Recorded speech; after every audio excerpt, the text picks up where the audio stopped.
I don't want to get her involved in this. I want to ruin her life. Like it's something like this. I don't want her involved in this. Okay.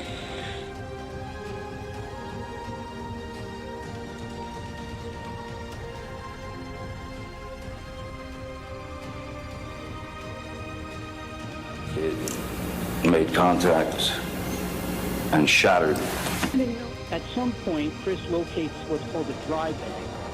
Brian Laundrie's body has been found. Law enforcement had considered Laundrie the only person of interest in the murder of his fiancée, Gabby Petito. That's all it is the truth. So there's nothing to hide in that coroner's report. There's nothing to hide by not having Callie take a polygraph. And if the truth comes out, and this was reference to a missing 4-year-old, the parents have called me and advised that the mother had went for a walk, came home, now they can't find her. They've been yelling for her. She's been gone for about 10 minutes now. Hello? It's gone.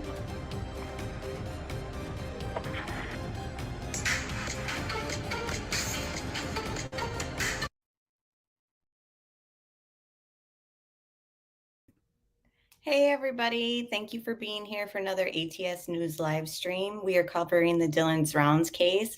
Let me put up the important information about Dylan because that's what we're here for first, and then I will say hello to chat. So give me one sec.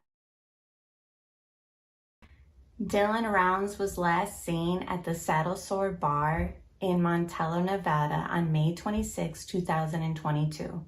On May 28th, he spoke with his grandmother over the phone, but that was the last time anybody had heard from him.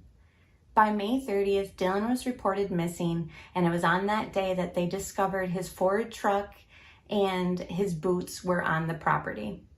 He is 19 years old, around 5'11", and he weighs roughly 160 pounds. If you have any information regarding the disappearance of Dylan Rounds, you are urged to call 435-734-3800. All right, so we all know that if you have any information, please reach out. FBI is obviously involved at this moment as well. The number on the screen is the number that you can call if you have any credible tips. Tonight, we're going to be going through what the recent updates are in the case, and we last spoke on Saturday night. So even though it's only been a few nights, obviously, since it's an ongoing investigation and people are speaking out on YouTube channels like No Thanks and a bunch of other ones, which actually one of them we're going to go through tonight a little bit. It's the Kurt Wadsworth interview, I guess the latest one, which is like 45 minutes long, but it's only a portion of a 2-hour phone call, I guess, or interview, whichever you want to call it. But we're not going to listen to the whole thing, just a few minute marks. And yeah, I'll just get you guys caught up on things since the last time we spoke on Saturday. So let me just play another little clip of a pre-recording update, and then we'll just start playing audio clips from other updates from YouTube channels. And then, like I said, the Kurt Wadsworth interview that people are starting to pick apart. And I'm sure you guys have heard portions of it, if not the whole thing. So please chime in and chat, or if you're watching on replay, thank you for watching. And let me know your thoughts, and I'll comment in chat and, on any comments down below. So thank you guys. And thank you, Roxanne and Karen, Kelly's Searches equals Answers, Pointer Lover, Mitchie, thank you for being here. Mark, good to see you. Mel Mac, I'm so glad you guys are here. Christy B, so glad you're here. EE Caroline, Crime Curious, I'm glad to see everybody. And if I didn't call your name out, don't take it personal. I'm just got a lot to cover tonight, and we'll be talking anyways. I'll pull up chat comments and all that like usual. Dylan was last seen by several unconfirmed eyewitnesses in Montello, Nevada at the Saddle Sore Bar and Grill on Friday, May 27th. This information comes directly from Dylan's mother, Candace. Based upon confirmed bank account information, he was last confirmed to be at the Cowboy Bar and Grill on Thursday, May 26th. Dylan had a phone conversation with his grandmother on Saturday, May 28th at 6:51 a.m. He hung up saying that he had to go put his seed truck into the shed 5 miles away. The last phone ping was on or near Dylan's farm at 3:41 p.m. on Saturday, May 28th. The pond was drained and searched on Tuesday, May 31st. The items missing are Dylan's phone, wallet, a pistol, and his key fob. At the beginning of the investigation, it was not considered a criminal investigation, so the truck was not fingerprinted.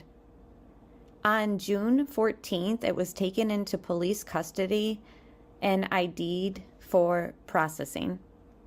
The interior of the truck was dirty and dusty like normal. This is coming from Candace, the mother. She also claims you could visibly see the pressure washer streaks and there is still mud in the wheel wells. Candace also confirms that Dylan had a pressure washer on his farm. The grain truck and shed property is about 5 miles northwest of Dylan's farm property. Many have asked, why did Dylan keep his grain truck so far away from the farm? There is shelter in the shed on his property to keep the seed dry, according to Candace. Dylan did not own the land that the grain shed is located on, but he had been given permission to use it, according to Candace. The grain truck and under the grain has been searched, and yes, it was in the shed when Dylan's family arrived on Monday. Candace also claims that the boots appeared to be dry and not to have been exposed to the weather. According to the official Dylan Rounds Facebook group, it says that the boots were finally sent to the lab and it was found to be blood on the boots, although we do not know if it was animal or human blood. There is no camera or video available from any of the businesses in Montello. Montello is about 20 miles, which is about 35-minute drive from Dylan's farm. And just to run down some suspects, shady characters, and persons of interest, the Robert Aviles is a friend of Chase, identified as the person accused of holding Dylan hostage at his mother's home, but turned out to be a false report based on psychic information. He had been at one point staying or squatting in one of the trailers on the grain shed property. Robert is currently in police custody for unrelated charges. According to the family's official Facebook group, it says, Kurt Wadsworth is a friend of Dylan's from the farming community who would help him out on his farm occasionally. He would let Dylan stay the night at a mobile home that he had set up in Montello and wasn't using. Kurt was told second or third hand about psychic reading that Robert Aviles was holding Dylan hostage at his mother's home in Montello. He called Candace and told her. The police showed up and searched the entire property, but Dylan was not found. Troy Wadsworth is Kurt's brother and the owner of Cowboy Bar and Cafe and the Saddle Sore Bar and Grill.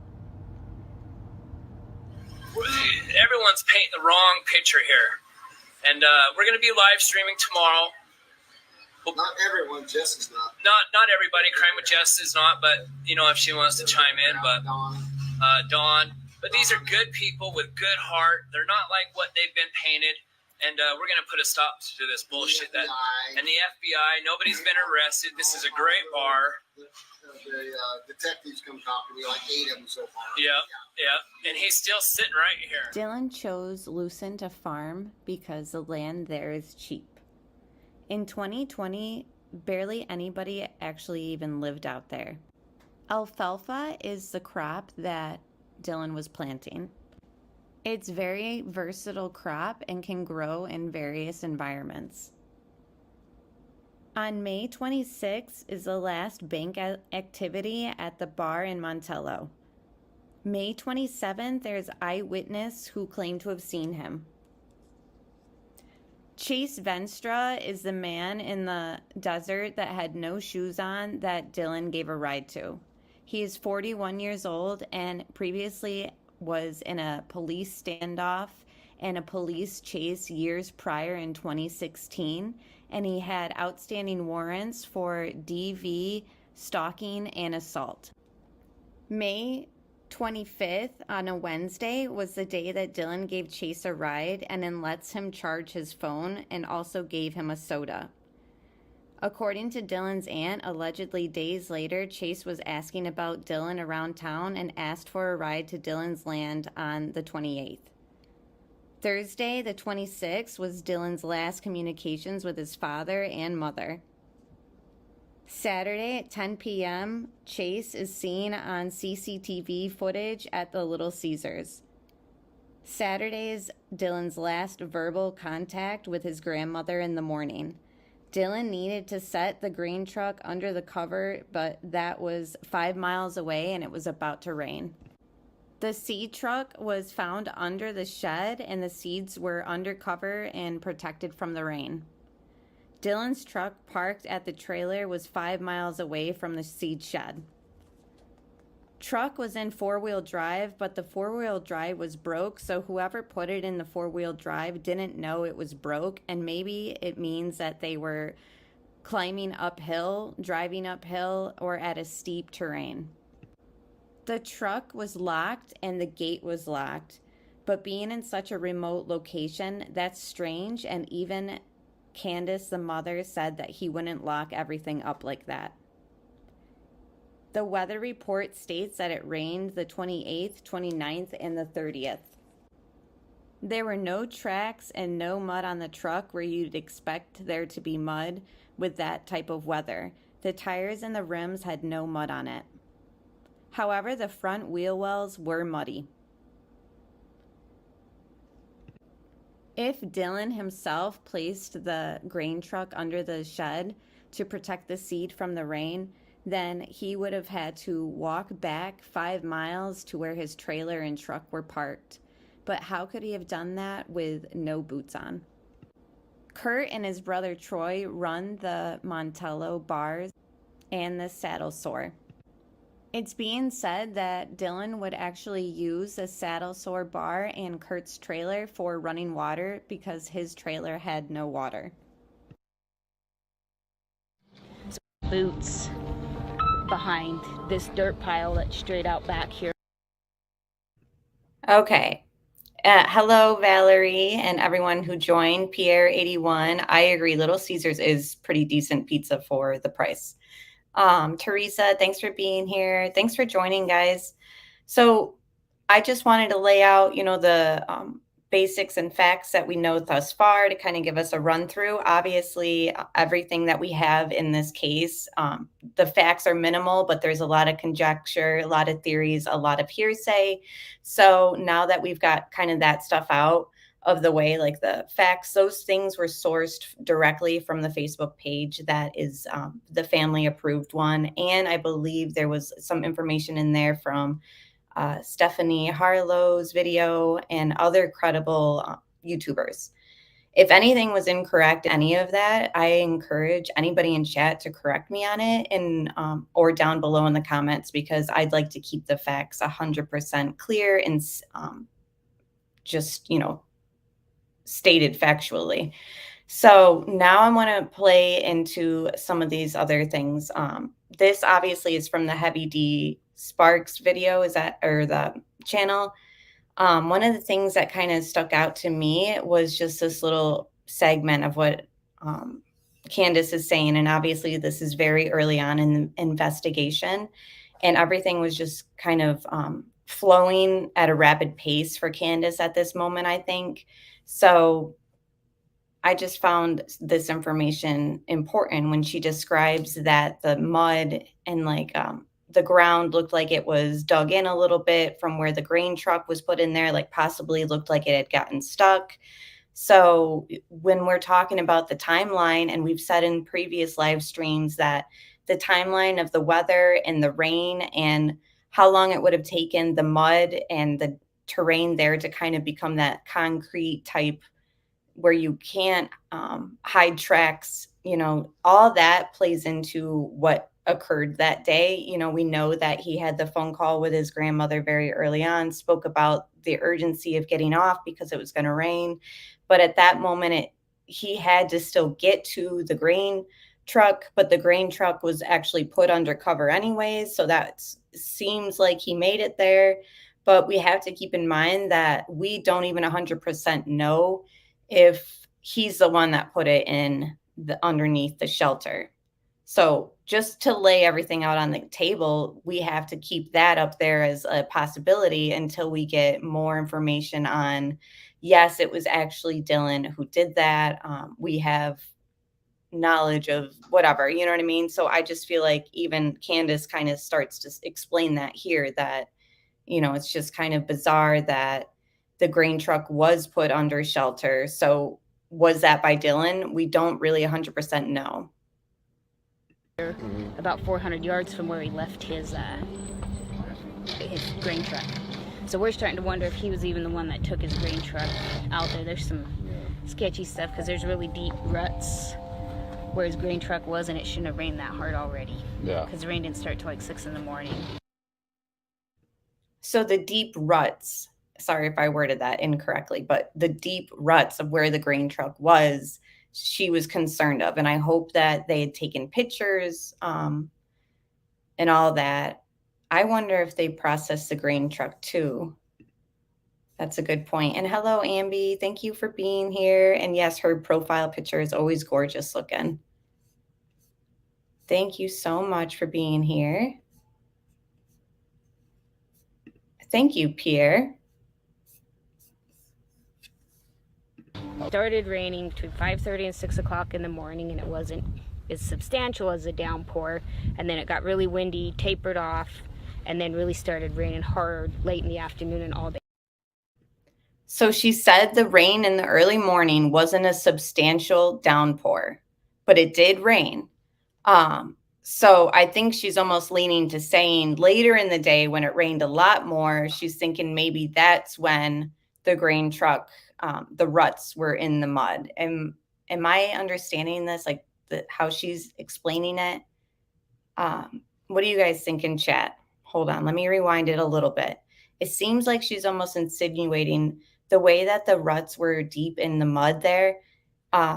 She's wondering if maybe it happened at the later day in the rain when it was heavier rather than in the early morning when it was just kind of a lighter rain. Let me just rewind it a little bit because again, I'm picking up this stuff again each time I watch it. And it wasn't as substantial as a downpour, and then it got really windy, tapered off, and then really started raining hard late in the afternoon and all day Sunday. So the tracks that are made by Dylan's truck, if he was taking it out at 7:30 when he called his grandmother in a panic to get his truck in, or she called him and he said he couldn't talk because she was getting the truck in. Yeah. There's no way that truck, that 10-wheeler, could have left tracks this deep in the mud. Yeah. There's no way. So we don't even know if he's the one who actually took the truck. And trust me, he would not get sidetracked and not protect his seed. This kid has been working out here developing this ground since he was 16. It is his pride and joy. He's not going to get seed ruined. I mean, the truck not make it into the shed? Yeah, it made it in. We just don't know if he's the one who took it. Gotcha.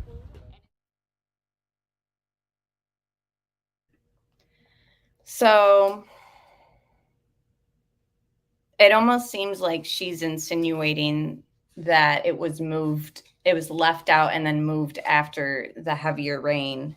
But who moved it, we don't really know. And the other thing is, you know, we don't even really know why the boots are there. Obviously, it's a big mystery.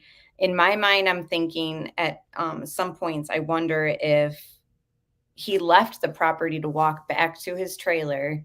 If he was the one that put it in put the grain truck under the shed, did he then leave and then was stopped on his way back by whoever, something nefarious happened, and then Jim or somebody ditches the boots, or I don't know. It's just, I feel like there's so many different avenues that this could go down because we don't really have like a locked in timeline of all that. But there is rumors that something was found out there during a search with the locals and Justin, the father, but that information on what was found hasn't really been released to the public, but everybody is speculating.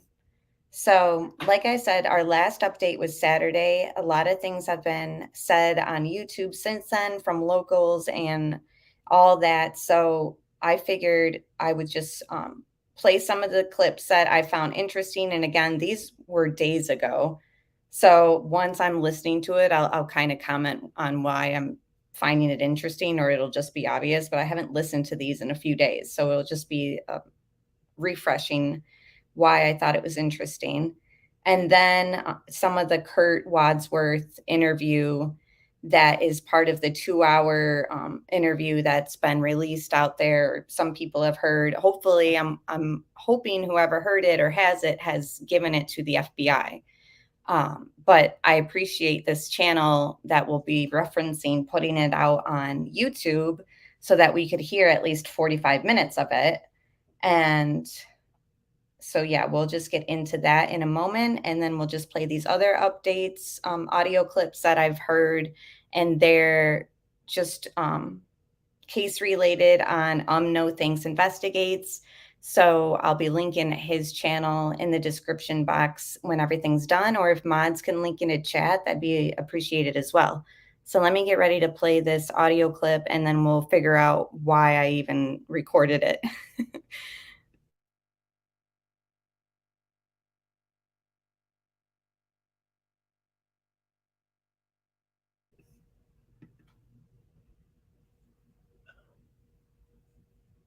There's some things that have led me to believe that. So this is Ty, the local, who's been calling in on numerous channels and just given his perspective. And people have found his information very interesting and also credible. He also has been bashed very heavily by Kurt Wadsworth. And we wonder if it's because, you know, they have some beef, or if it's because Ty is actually exposing the truth and Kurt isn't liking the narrative that's being spun, when it's just, this is what it is. This is what I know. I know these people. Just very interesting firsthand knowledge.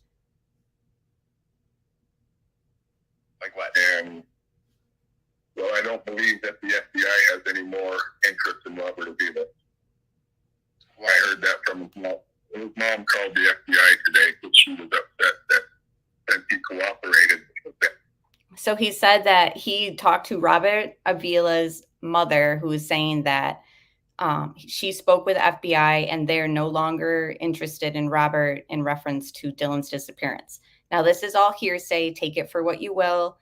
Would the FBI even tell a mother of a person of interest or somebody behind bars that they are or they aren't looking into their son? I don't know. You know, obviously law enforcement can and will lie to you if it means protecting the integrity of the investigation. So it's just interesting information. A lot of it's over there on No Thanks Investigates.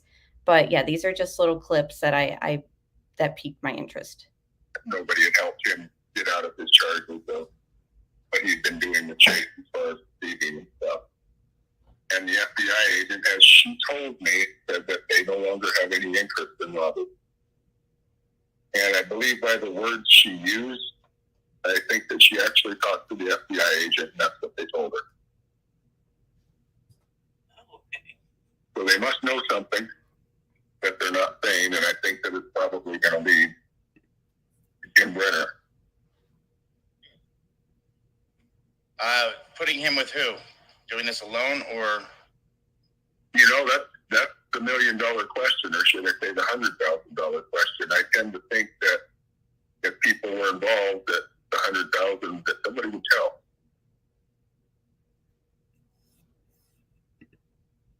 So I found that interesting, you know, and again, I've asked this in numerous live streams, who thinks that it's just one person who did this, possibly just Jim. If you think it's one person, press 1. If you think it's more than one person, press 2. I believe that if the event that occurred was just one person, I'm thinking that it's been taken more than one person to keep this under wraps. Like, that's where I get confused on with Kurt is I'm like, how much does he know? And when did he know this stuff? Is he oblivious to things, or the way that he speaks, does it seem like he knows more? And that'll be determined when we listen to some of his stuff, hopefully. But again, I've listened to Kurt's interviews more than once, more than twice, like literally 3 times. This will be 4 times live with you guys. And I'm seeing a lot of 2s more than one person. Yeah. King Salmon OG said, sorry if I butchered your name. I really don't think the FBI has much, or else they would have wrapped this up already. They need somebody to roll on somebody. And I just don't know. It seems like if everyone has something to hide, then that money might not be worth it to them to roll on somebody else, unless they're put under the spot, like need to work out a deal or something. Oh, Christy B says, what was the question? Do you think it was just one person like Jim, or do you think it's multiple people? One person is just the number one in chat. So moving on to another audio clip from that same live stream. So I'm assuming it's probably going to have Ty's perspective. So, that's hard to say. I know Jim Brenner's best friend is once again in that area, Kurt. Kurt was the one that put him up after his house first, and I think Kurt was the one that was responsible. So he just said, and again, this is just his opinion, his perspective as being a local, that Kurt's best friend is Jim. And we've even heard Kurt himself say his communications with Jim even after Dylan went missing. So, for example, they're talking about something that occurred, and Kurt says, oh yeah, I asked Jim about that. And it's like, oh, it was so in the interview with Kurt and Crime Time with Jess asked him, why didn't Jim sound the alarm to the grandmother that Dylan hadn't been around? And pretty much Kurt was like, oh yeah, I asked Jim about that, and blah, blah, blah. You guys can listen to the interview. But the point of it is so Kurt is coming out saying that he's spoken with Jim. Who knows if it's been in private, who knows if it was over the phone or in person, whatever communications Jim and Kurt have had.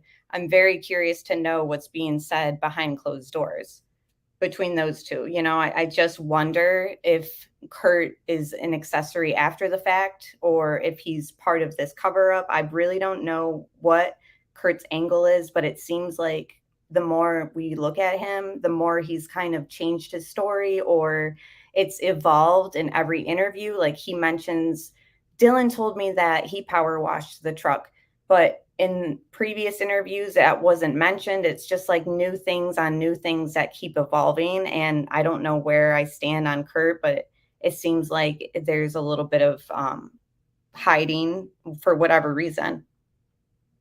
Yeah, that's what he said.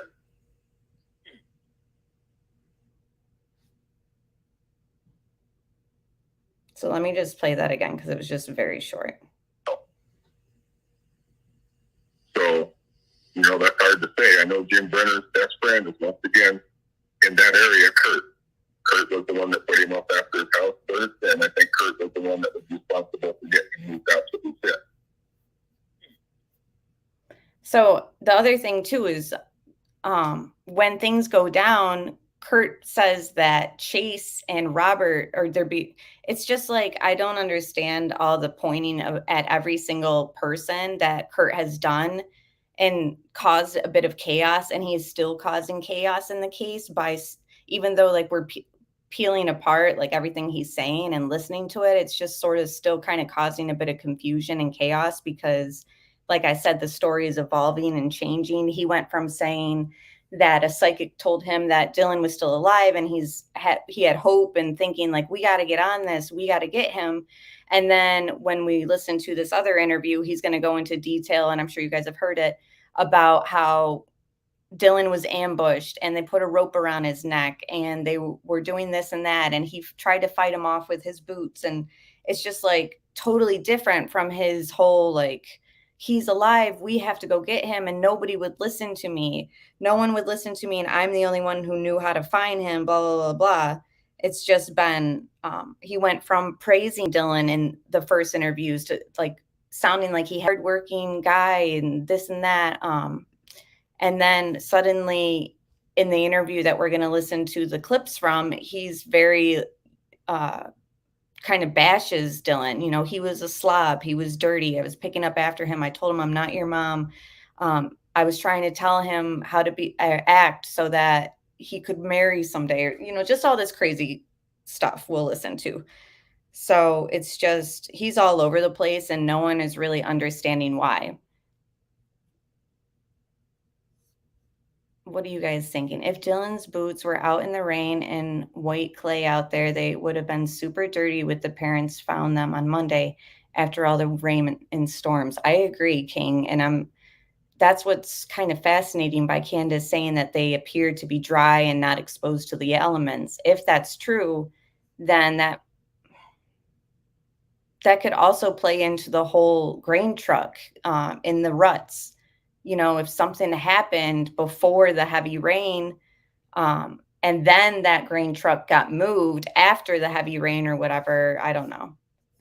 I'm not sure. I need to see pictures because it's so hard sometimes listening to Candace speak on things, and I can't really understand even that truck video. Like, I give them credit for taking the video, and I'm glad.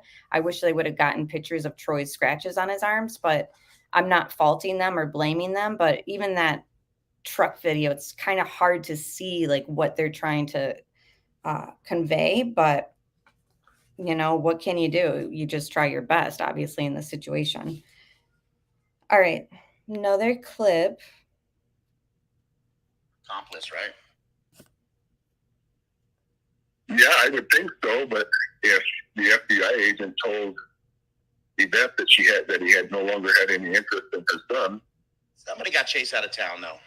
Yeah, they're allowed to lie to you all the way so they get to court also. Sorry, go ahead there.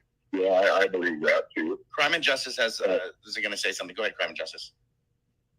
If Chase asked Robert to give him a ride and didn't tell him why he was leaving town, I mean...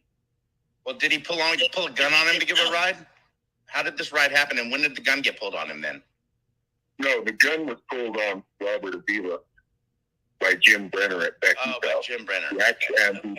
He did actually pull a weapon on him. And when Robert calls his mom tonight, she's going to call me back. She's going to write down what the weapon looked like and everything, whether it was a rifle, whether it was pistols, and all that good stuff. And I think that is probably pretty important to this case because it put a rifle in that man's hand, even though they said that, you know, he didn't have it at the time when they arrested him or anything. But it shows that he had it in hand and that he was willing to use it. Yeah, that he was willing to use it. So I think that. So what Ty is pretty much saying, you know, and we've already heard this before about Jim Brenner, if he's going to pull guns on people and shoot at people for turning down the wrong road, and he had some incident at Becky's house with a gun being pulled, and we've heard that about him, his criminal history obviously paints a very violent picture. People have stated before that he's just an alcoholic. And just to read a little bit of statistics on, you know, alcohol in relation to crimes, especially homicide. I mean, it just says alcohol is involved in more homicides across the United States compared to other substances like heroin and cocaine. In fact, about 40% of convicted murderers had used alcohol before and during the crime. So people aren't using H and cocaine and murdering people, you know, statistically, you know, a lot of, and this is common knowledge for those who follow true crime, you know, alcohol and violence have gone hand in hand, especially with DV situations and all that. Well, we're trying to paint this picture, and Candace has used the word, Jim was a grumpy old man, and Jim was this crazy old man, and everyone else is saying he's trigger happy. If he's an alcoholic, I mean, if we're going to use statistics, like, was it just Jim and some crazy thing? Or, you know, maybe it was just Jim who did the crime, but it was other people who this or that. I almost wonder at times if he left that grain truck area alive, you know, especially by the way that Kurt speaks on being hopeful that he was being held. And when we listen to his audio, he talks about the things he sees, and he was picturing Dylan using the bathroom on himself because he was all scared. Like, this is coming out of Kurt's mouth. It's crazy. I agree. Kurt speaks in real time like he was absolutely there, in my opinion. I agree, Valerie. Like, some of the things he was saying, I was like, wow, he's like he's discussing it as if he like visually saw it firsthand. And then other times when he's speaking about search areas, it seems like he doesn't want them to go in the areas that they're going. He's like, oh, they're not going to find him there. They're going to go here, they're going to go there, and they won't find him. And it's like, do you know like where he is, or are you steering things in the opposite direction? Like, is everything you're saying actually the opposite, or are you onto something and you just are speaking through some code, or you don't want us to know fully, which is why he uses a psychic told me blah blah blah? Is it because, I don't know, it's just a good excuse to kind of blame something else by saying it was a psychic's reading? And earlier I seen Christy B say, why should one pressure wash the car? For what reason? The other thing I'm not understanding too is like, okay, so if something happened nefarious and they had to pressure wash it, they're also stating that there was no tracks leaving the truck or going up to the truck. So the truck never moved, from my understanding. Is that also what they're saying? So if the truck never moved, then why would the criminal have needed to power wash it? And I'm not saying that it's not true that it was power washed. I'm just trying to put everything together, because they're also saying that it's weird. It looks like the truck was never moved. There was no tracks, blah, blah, blah. There should have been tracks. But then also they're saying it was pressure washed and the seat was moved up. I'm just trying to play it all out. Like, okay, so wait, do we think something happened with this, or is it nothing at all? I don't know. I'm sure everyone is wondering the same thing. Maybe the attack happened at the car and blood got on it, right? Washing away evidence. Anything is possible, guys. Let me see if there is more audio. Okay. Together, and I don't think they would have arrested Jim Brenner without it. What is Aviles in jail again for? Theft and eluding. And the eluding thing and everything in Windover, the whole reason he was there was he was scared shitless to be around Montello with Kurt and those guys chasing him all the time. I don't get along with the lady named Pumpkin Lee. I don't like her at all. With who? So they were just talking about Robert Aviles' criminal record. We know that he had just recently got out of prison, I think a few years ago. The people who really have the violent record, again, is Jim Brenner, aka James Brenner, and Chase Venstra, who also is that random person that Dylan had the encounter with, gave him a ride, etc. So there's two people who are very violent. It didn't sound like the robbery and stuff. I don't know. I don't know the details really on Robert Aviles, but I have heard, and I think it was on No Thanks Investigates, that Robert is still in custody. He was not released, from what I think I understood. I could be wrong. Again, this investigation is moving very, very quickly. So, yeah, I think Kurt befriended him, yes. And I've been told that by pretty reliable sources. And I think everybody knows that Jim Brenner lived at one of Kurt's properties before he moved out to Lucin and after his house burned, or after his cabin burned. So, you know, back to Kurt again. They're associated. How did Kurt and Jim meet? I think through Ed Harshberger. So what's Harshberger putting them together for? Is Harshberger a good guy, bad guy? I don't think he's a violent guy, but I think that he does what I call other people's money. He's a con artist. He tells people he has an idea for this for farming or is going to do that with farming, they invest in it, and then they never get their money back. And I think there was quite a bit of that going on with him.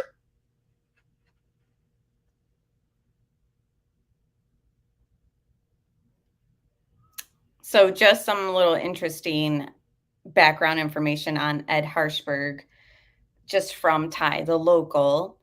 And just looking at some comments, Melmac, yeah, I agree. I want to know more about Ed as well. I want to know if that phone call is true from Dylan's phone. It seems like the family is saying no, that wasn't true.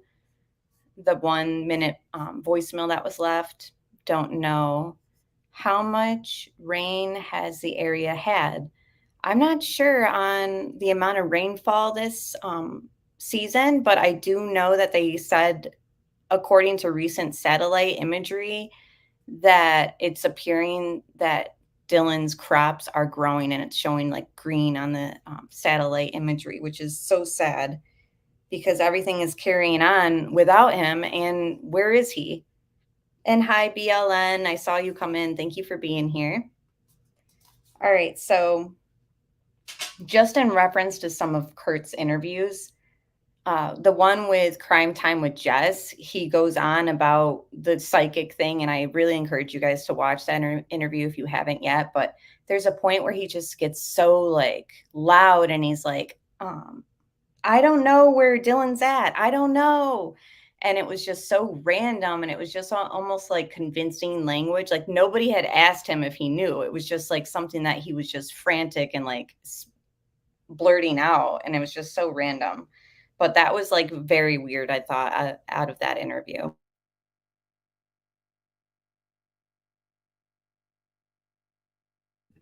Does Kurt think he's alive? Well, let me just play the main part of that whole 44-minute interview. It's like 5 minutes long. So I'm actually going to put the camera off and just put my phone down next to the microphone and let it play. This was the main part that really like I wanted to just hone in on. And then I have minute marks for the rest of the interview too. So just give me one moment to play this for you guys. And thanks for being here, everybody. And if you haven't liked this stream or subscribed to my channel and you like true crime and just digging into cases and seeking justice for the victims, please subscribe and just be a part of my community. I'd really appreciate it. See him in this truck. They realize that's Dylan. And so maybe this must be it. So again, this is an interview that was of 2 hours. This is a little segment of a 44 public one that we've gotten. This part really stood out to me. It's just Kurt theorizing on what he thinks happened. But his theory and his imagery of this, to me, is just way too darn detailed. Like, it's just like the way he's speaking. You'll listen to it. You'll know exactly what I'm saying. Harm. I don't know where he's coming. They don't care about that. They're like, that's Dylan. So he takes down the gate.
Whack you.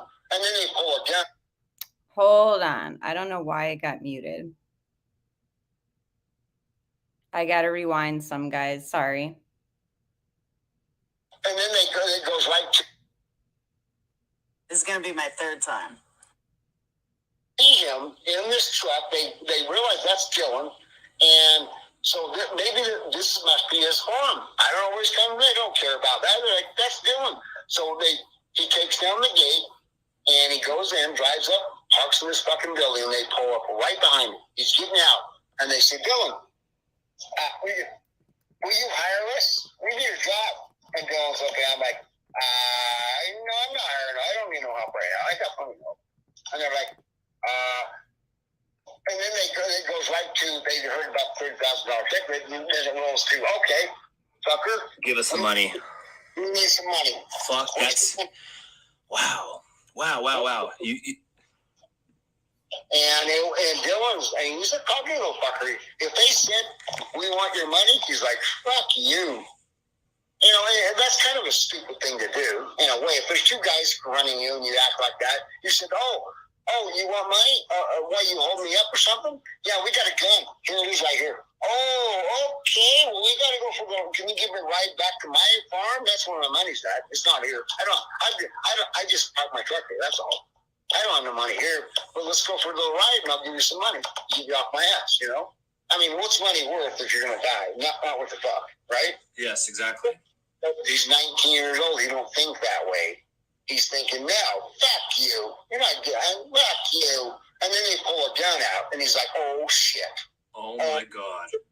And he runs out the back door of that shop, out to that pile of dirt out there, because he knew where that was at. He's thinking, I know a place I can get behind a pile of dirt and shoot me out until they run out of fucking ammo, and I'll run the fucking, and then I'll haul ass again, right? Because they know how many shots in the gun you got to refill, right? I mean, if you got a brain. You know, you make 10 shots, most with a pistol now. It's 10 shots. They shot at me 10 times. I'm a fucking, you know. But I think what happened is one of them went out there after they shot at him. They went out there. They thought they hit him.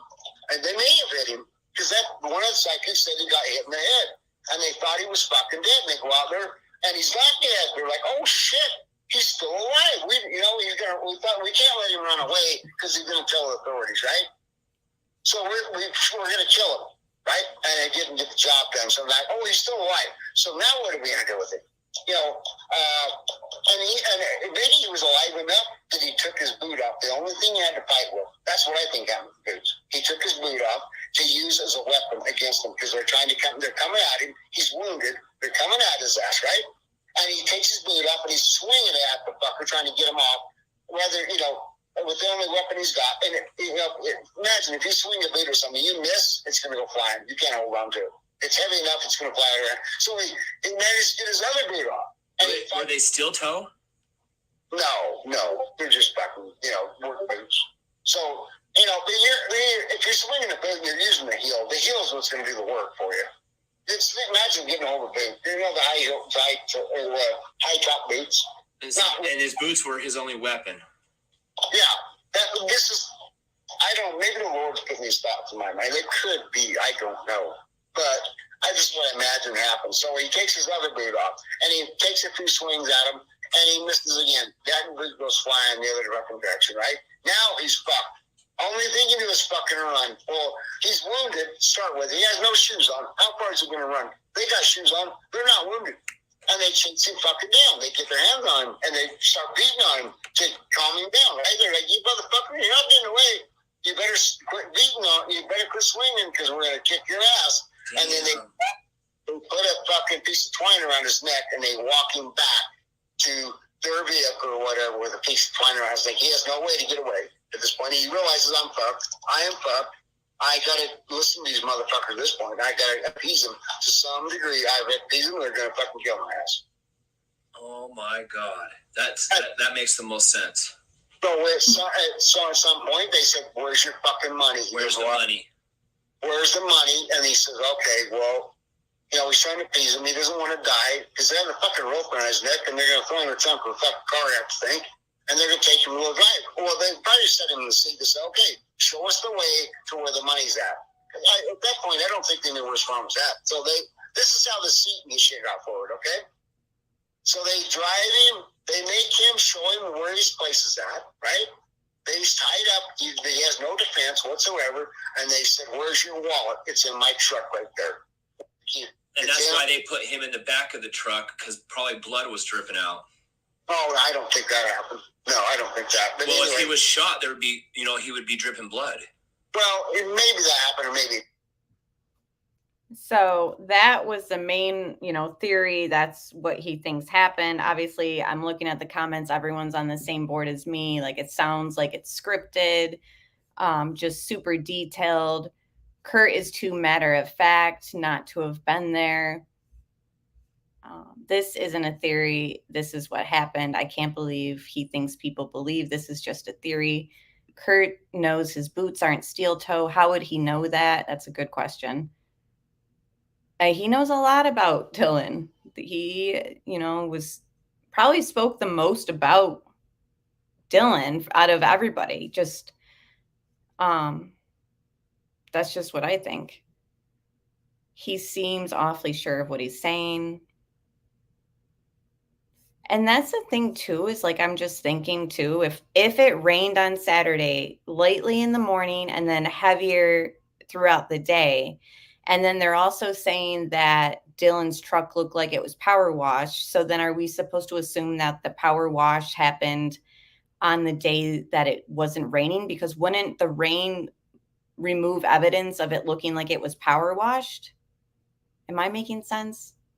Because they've said things about like the streaks up close and how it looked like it was from a power washer.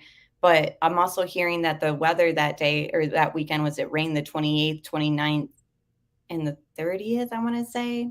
I had it earlier in the video. But I don't know. I'm a little confused about that. All the characters out there are shady. If Dylan was really living in Kurt's trailer with him, he would have had easy access to everything, missing still his pistol, wallet, key fob, and phone. Yeah, I mean, Kurt would, as well as, Jim was right there also, near the grain truck. If Robert Avila was giving rides to Chase back out there, like it's been rumored too, that's a whole other thing that's been rumored. Yeah, who knows? So let me pull up the minute marks for this interview, because there's more things besides that theory, quote unquote theory. Who knows what that is? That's the thing too, is like in his first interviews, he sounds very much like he's praising Dylan and he's this hard worker, blah, blah, blah. And then, like I said, he starts talking badly about him and he was so messy, this and that. And then he starts talking about how he's a hothead. Like, I feel like, and correct me if I'm wrong, Kurt's the only one that has come out saying that Dylan was a hothead. It's like two different worlds. Like early on when Kurt first came out, almost like Don Wells. When Don Wells goes out on the media, he acts one way, but then when we see Don Wells talking with other people, he acts a certain way, and everyone's kind of under the same assumption that Kurt sounded like he was intoxicated in that interview. At some points you can hear him like drinking out of a glass, and I'm assuming it's alcohol, but that's just an assumption. So let me pull this up, change screens. Thank you guys for being here again. I really appreciate you all. And thank you. Somebody said they like my hat. Thanks. I'm not, I'm going to do my hair every single live stream, so the hat comes in handy. Mom life, so there's no time to do your hair every single time. With the amount of updates and information coming out in this case, there's no time. So this is the channel Valley to the Bay, and fair use. I'm not playing the whole thing. Check it out. I'll link it in the description box. But this is the 44 minutes of it. This is something can't get hard, so by Monday, Tuesday it'll be done. Can you hear it? And get the fuck out of here, But it just went on forever. And I teased him about that. I said, Dylan, I think you're gonna own my backhoe. Why do you say that?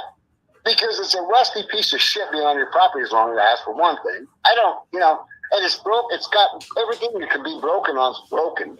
If I don't get it the fuck out of there, it's going to become a dinosaur on your property. And you still haven't got it out of there, huh? No, it's on a different phone now. I moved it to where he parked the seat truck. Oh, but that's where they have it taped off. Yes, and that's the crime scene, really. So there is a crime scene right there. Well, that's where his boots were found. And Oh yeah, okay, that makes sense. I don't know. They found there was a guy out with a drone, and they told him don't fly over this area, but he could see with his camera down there. They had a bunch of sections coordinates. I don't know how big they were, maybe 20 feet. And they cordon it all off, and then they search in that area. They go sift through everything, and then they knew where that section sift, like going through a bone rack, for a dinosaur or whatever. It's kind of the same fucking process. They're just trying to find some casings. Maybe they were looking for gunshot casings. I don't know. I have no clue what they're looking for. They're not going to tell us. No, you're absolutely right. Seen it from this kid's drone because he was up high enough that he could see over there, and you can see the coordinates over there. And it's just beyond the fence of that farm. But nobody else knows that but me. What was about that wouldn't mean nothing to anybody except me. I'm like, oh my God, why would they be down there? That's fucking half a mile from the fucking farm in the middle of nowhere. Did Dylan run that far away and somebody shot him in the fucking head? I don't know. But then there would be blood though, and they haven't found blood. You would think so. Yep, they might have found they had bloodhounds out there, and they got to sniff at something, and they're like, "Oh shit, we gotta cordon this fucker off and figure out if we can find anything here, any evidence of anything." That does make sense too. Holy shit! I didn't know Dylan was that lazy. Oh, he's a lazy fucker. I cleaned up after I finally got on his ass after Dylan. Now, I just want to say. Okay, yeah, this is an interview with Kurt and the channel Perplex. So you'll hear this woman's voice. That's not mine. It's her. And so like I said, he went from his first interview talking about how much of a hard worker he is when he spoke with Crime Time and Jess. And then now we just heard him talking to Salty, whatever his name, Pancakes, that he's lazy. And then now he's going to go into, oh, he was so messy, this and that. And I'm going to keep playing this. And then I have minute marks. So again, I won't be playing the whole thing, but just pointing that out. And thanks for commenting in chat too. I'm trying to pull them up on the screen too while this plays, because that background of this video is so annoying. I'm so sorry. Hey. When people, he never cleaned it ever once. I would go clean it. I'm tired of cleaning up after you. I'm not your mother. You need to learn how to clean up behind yourself. And I said, otherwise, I'm not going to invite you to stay no more, because I every time you stay, it takes me an hour and a half, 2 hours to clean up behind you. I have 3 dogs I got to clean up behind, and I have kids and animals I clean. I don't need another. Hey guys, knock it off. What? My dog's trying to fight with my cat. Oh, anyway, I just got up his ass one day, and I wasn't talking like I'm talking now. I said, Dylan, I'm not your mother. You come in this bar, I can tell everybody, every place you go, and my motorhome's full of fucking mud out there, and there's coffee spilled all over the counter out there. It's a fucking nightmare, dude. I'm not your mother. You've got to learn how to clean up by yourself, or else. Well, he never really had a mother, supposedly. And he didn't. He didn't. And that's why I'm going to be his new mother and his father. And I really think the kid appreciated it. He's like, I've never been disciplined like this. Usually my discipline was it was a nightmare when I got disciplined. I'm just telling him, clean up after yourself. And everything will be good. You can stay here all you want. But I'm tired of cleaning up behind you. And all of a sudden, he'd get up in the morning. He still didn't figure out how to do it. It took him time. He wouldn't kick his boots out the door and beat him on the wall outside and get all the mud off him, and then put him back on if you want to. But no, he'd come in here and he'd make a track and he'd go sweep up the mud. Then he realized, oh my God, look at the mud. And he would go sweep it up, but he'd do a half-assed job. And I said, I appreciate you doing what you're doing, Dylan, but look at that. I still got to come behind you and pick up the shit you didn't get. because you can't sweep up fucking dust. You know, you get the vacuum. The vacuum's sitting right there. Go finish the job. And he, you know, he just looked at me like. So to me, in my opinion, it just sounds like they're almost like roommates living together. And I'm just pointing out my opinion on it. Whether I either way, it's cool with me. You know, whatever is going on. But yeah, it's just sounding much more than what Kurt has tried to portray their friendship as, in my opinion. I've never done it. I'll show you how you do it. Grab this vacuum right here. It's plugged in and everything. You just grab it and you move it over there. Right where you swept it up, you left all that shit there. You cleaned up the big chunks. I see that, but I appreciate it. I said, you know, that's great. At least the chunks don't bother. They bother me. The dust, I can walk over that shit, but I can't walk over chunks. And so pretty soon he started using the vacuum. And I think he was like, well, this guy's teaching me something. I never had this kind of mentorship in my life. And just take care of my own, you know, my dwelling or, you know, whatever. Because he lived like a fucking pig. He really did. I couldn't believe that Justin showed him inside of the door out there, that trailer. I don't think they could. They probably looked at him and said, no, we're going to mop that shit. That's not looking good for Dylan. So right there, he was criticizing. I don't know if it was like on the news or what, but he's saying, I cannot believe Justin was showing them inside that trailer and then saying like that wasn't a good look for Dylan or whatever. It's like, I don't know exactly what he's talking about, but he's like bashing Justin and the father. Not cool, in my opinion. Kurt's all over the place. So maybe I'm misunderstanding him, but it just sounds like he's talking negatively about Justin. Valerie said, listen closely how Kurt talks about blood in the car and says nobody checked it out. He goes on and on about it. And all of a sudden he says, truck. The truck has never been looked at. Interesting. I'll listen. Are you serious? It was that bad? Oh, fuck. It was like a fucking walking into a fucking bomb exploded in that motherfucker. I've been in it many times. And I was like, I tell him, how do you live in here? Well, I just lay my head in here. I said, I understand, but my God, there's like an inch of dirt on the floor. I mean, there's dirty clothes thrown everywhere. There's, 12 back of barrel on the table. There's bacon under the, I looked at the guy, there's fucking bacon under the kitchen sink. I'm like, why do you have bacon down here? I don't know. There's bacon in it? Yeah, there's bacon right here. Oh, I don't remember putting that in there. Oh, boy, his banner, you want to take it from the cooler? Yeah. Oh my God. So I don't know the kid. I mean, his life's not my life. I just got up his ass and tried to teach him something about fucking at least because if you want to get married, you've got to learn how to clean up on yourself. Because no woman wants to clean up after your ass. No. And I'm confused here, and just something could be nothing, but like, why is he like prepping him for marriage? I just thought that was weird. And who knows what he's ranting on about. Nobody wants to clean up on somebody else. At least clean up behind yourself.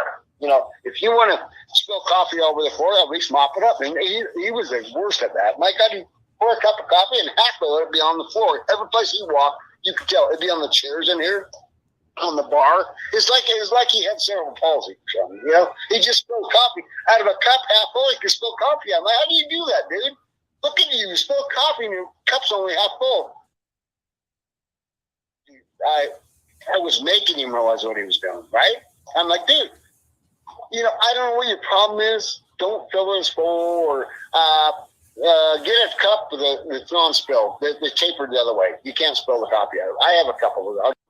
You ever seen those coffee cups like that? Yes. They're made on a tractor or something. They're tapered up to the lip. So when it splashes, this goes back in the cup. I have 2 or 3 like that. I don't need them in the bar.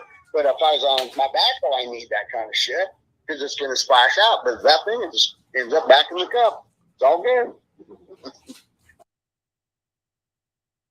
Just goes on and on ranting about he's messy, this and that. All right, so.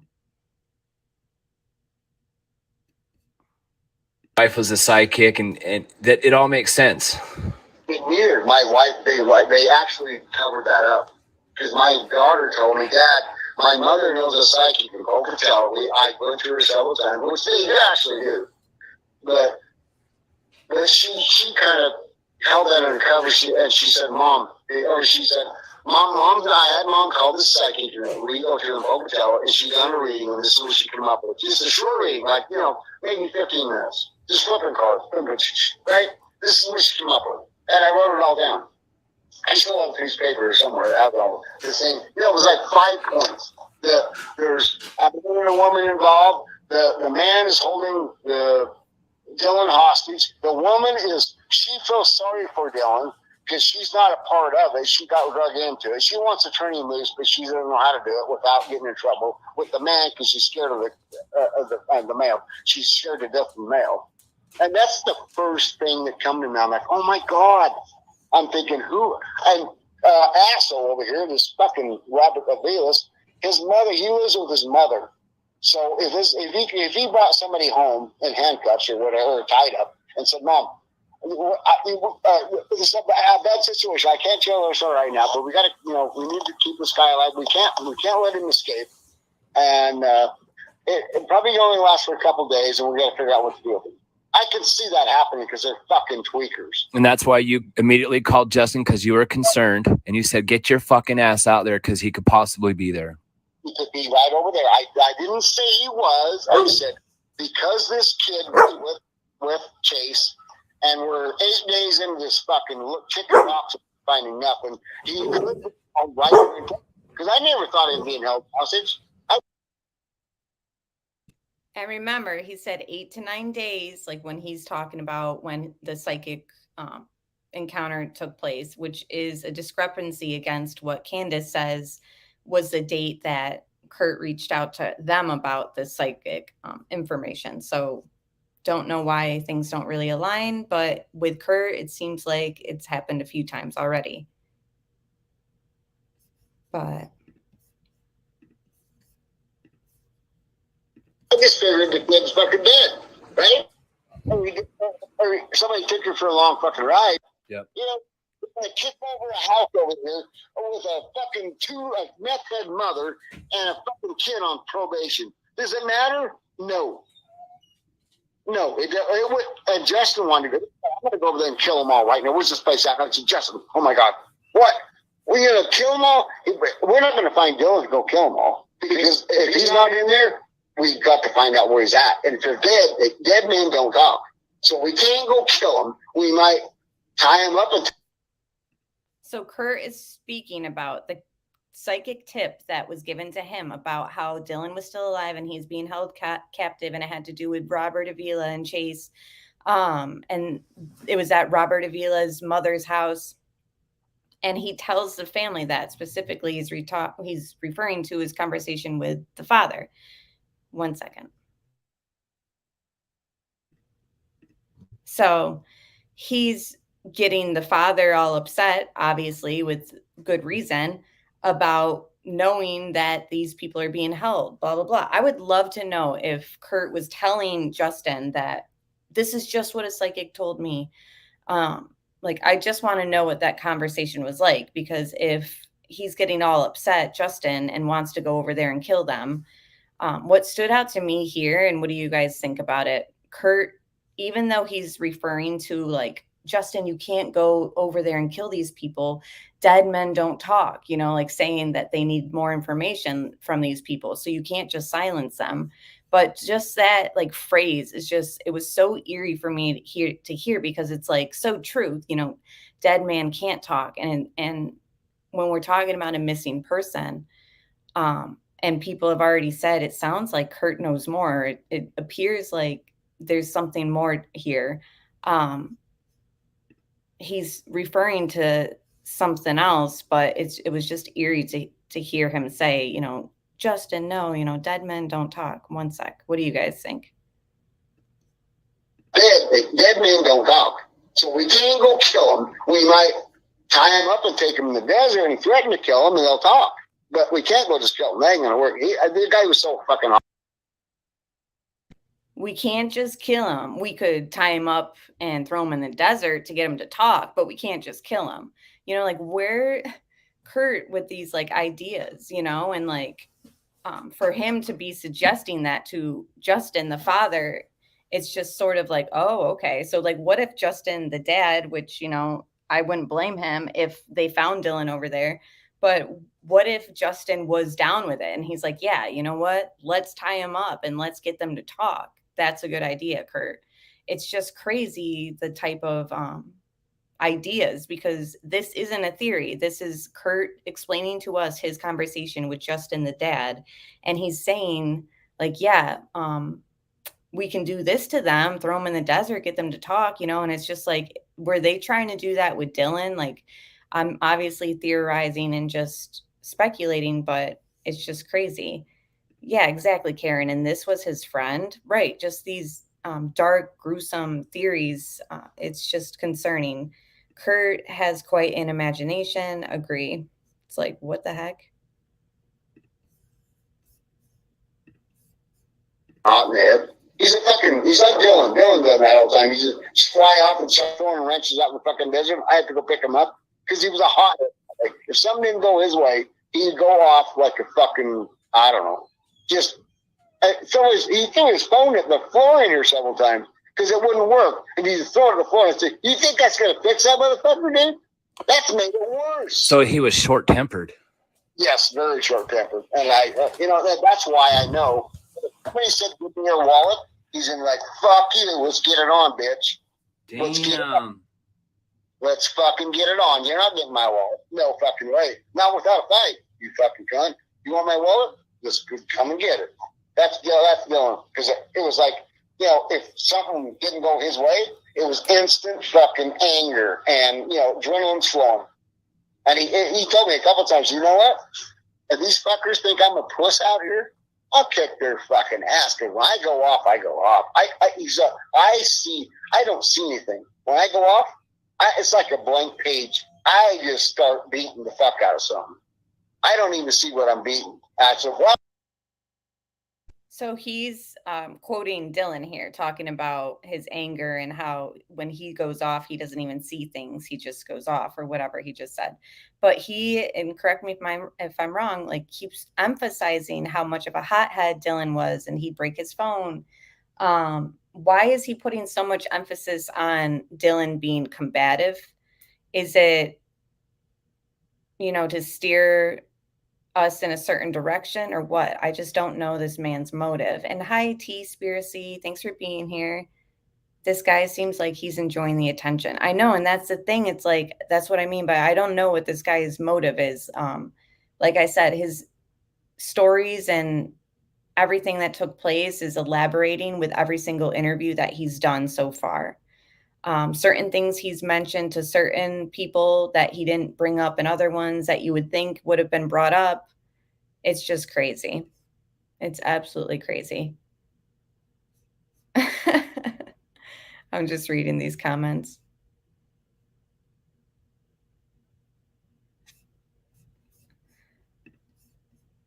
Oh, that's not cool. Oh my God.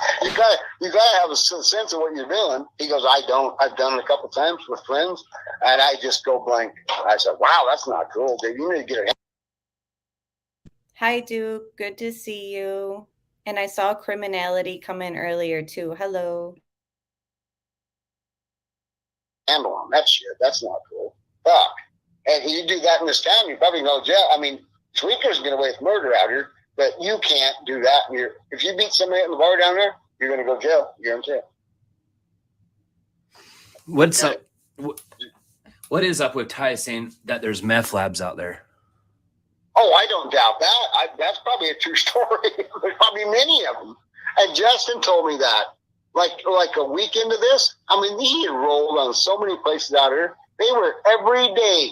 They was rolling on shit I probably never seen before. Damn.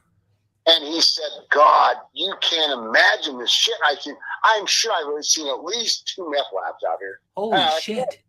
Where? And he goes, I don't even know if I can find my way back to him. I just seen them. There's buckets. There's fucking drums. There's, you know, just and propane tanks and heaters and all this shit. That's the meth lab because they have to cook that shit.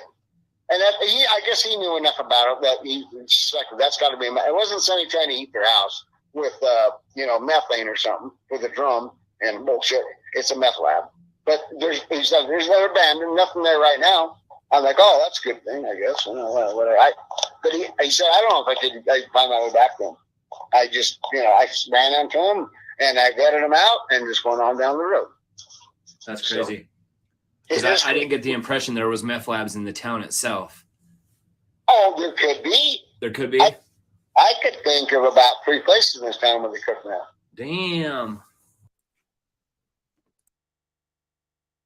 I can't prove it, but it's most likely they're doing outside of town. It just comes down. I understand. Because, somebody gets a whip or somebody house blows up or something. Usually they fuck up at some point and the house blows up.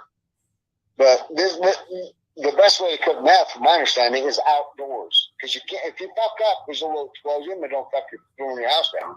There's a fucking place out here that I was going to take you to you went right past it right before the church, all them fucking vehicles. It looks like a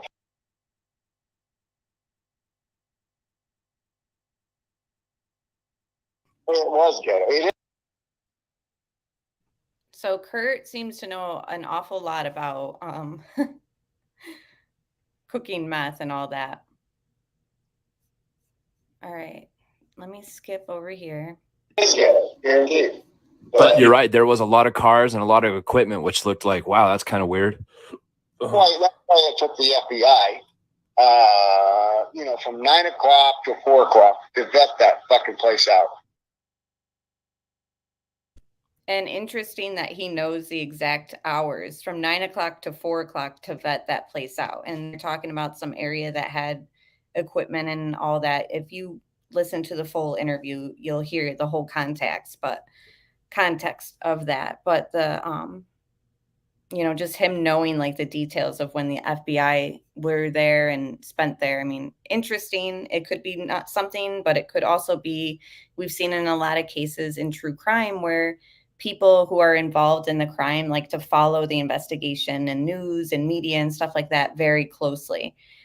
I don't know if that's what's going on here, but we've even seen in the Scott Peterson case, he allegedly was looking at them searching the bay, like from a distance. He was watching them do the search for Lacey, where they eventually found her. So for Kurt to know the whereabouts and the hours that FBI is at, it could be something, could be nothing. You know what I mean? Just noteworthy, in my opinion.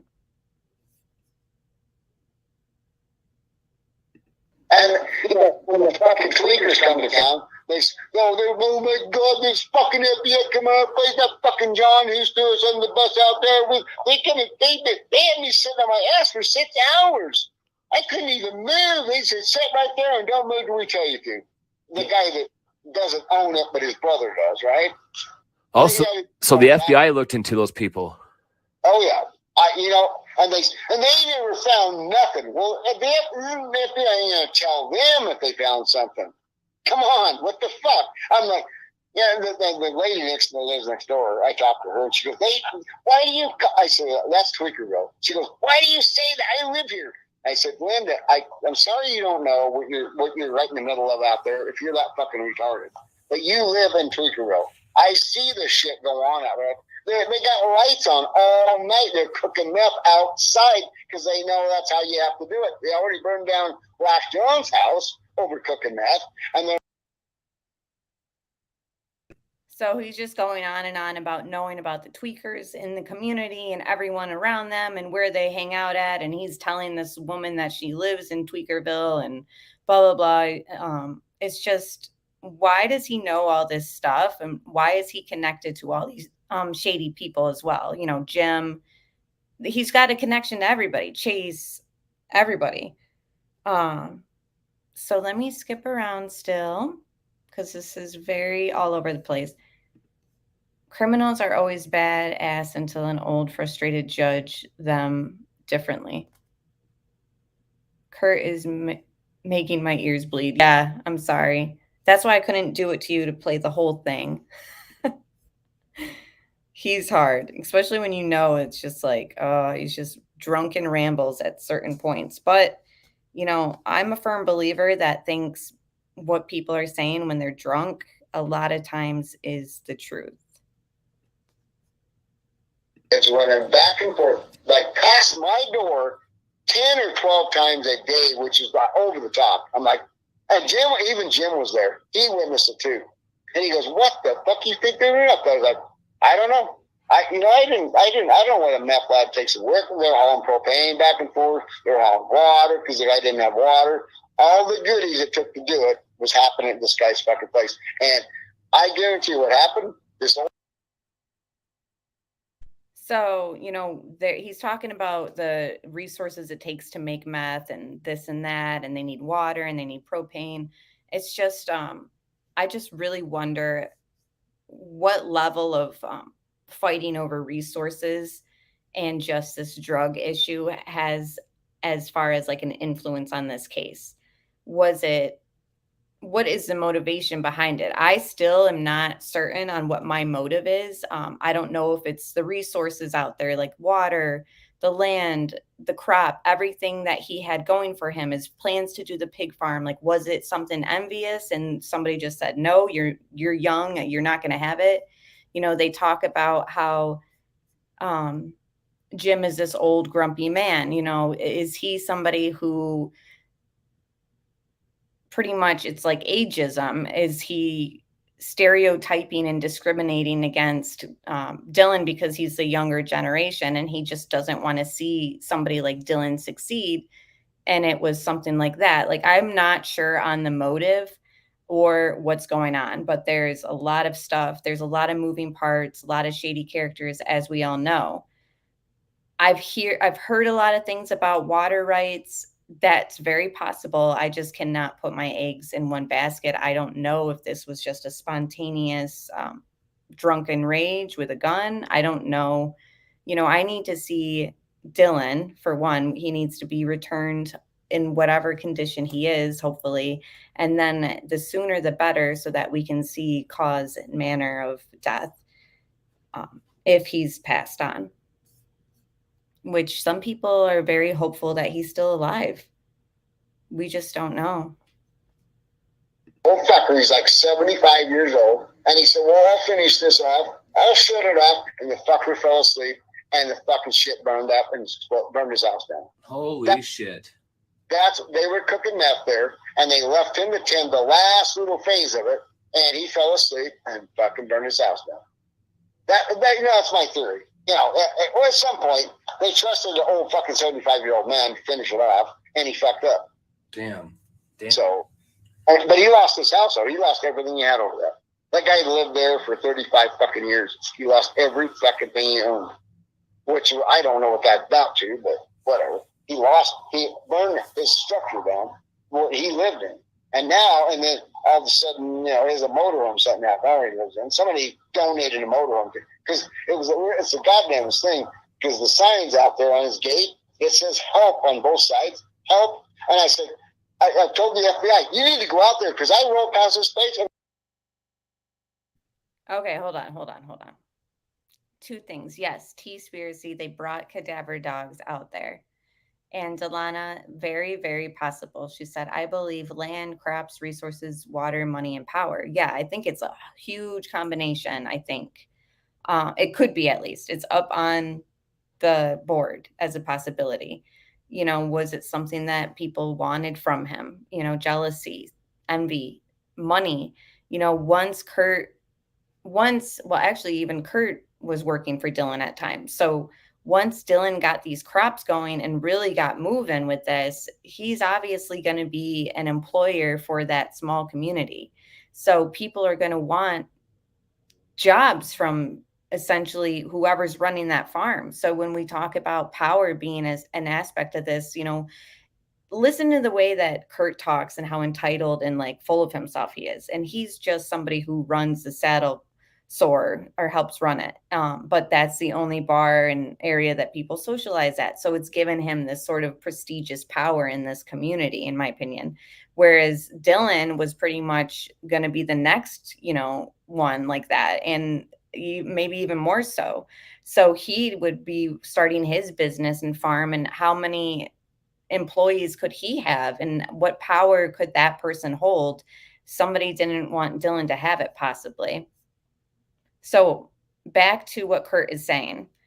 Here he's talking about his conversation with FBI agents. And I find this interesting because he's like saying that he knows somebody whose house burned down because of meth. And then they got into another house and got set up, and there was a sign on their door that said help. I don't know, like I will rewind it a little bit, but pretty much like he knows the reason, or he knows that that sign's been there. But he's saying to FBI, like, why aren't you guys checking this out? The sign on this person's trailer or whatever says help. It's just so bizarre because it's like, is he like messing with the agents, or is he giving legitimate tips and clues? Like, because he's concerned and he wants answers. I'm just very confused by this little segment here of him talking about, like, with the FBI, he said this and that to them. Hold on.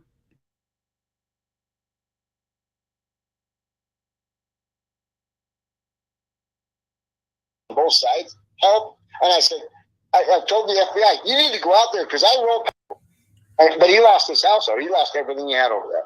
That guy lived there for 35 fucking years. He lost every fucking thing he owned, which I don't know what that's about to, but whatever. He burned his structure down where he lived in, and then all of a sudden, there's a motorhome sitting out there he lives in. Somebody donated a motorhome because it's a goddamn thing.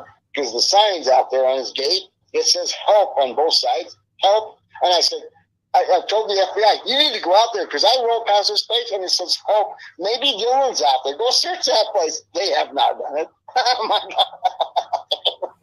Because, I mean, what the hell? If someone's saying help on a sign outside the fucking yard, you ought to roll in there and check your fucking place out. I already went in there. I went in with my pistol in hand because John was gone. There was nobody there. I knew that. I wrote it on my motor. So he's saying, like, I knew that, blah, blah, blah. It's just so, like, and then he's laughing, like, no, what are you talking about? Like, it's just, he's steering the direction, even when he's referring, if this interaction took place for real, who knows? What if he's making stuff up, But isn't that just weird? For a second, and I went in there with my pistol in hand. I went through every fucking thing there. And calling Dylan's name, Dylan, you here? Because I didn't know. He could have been there. I don't know. But I walked through every fucking trailer, the motorhome. I kicked shit over, looked under mattresses and all kinds of shit. See if I could find anything or answers out there. But I never found nothing that interested me too much. And I walked away. Dan, see, that's. And why is he looking under mattresses? I mean, I don't know what exactly the conditions are that he's looking through, what the houses look like or what, but it's just kind of like, I don't know.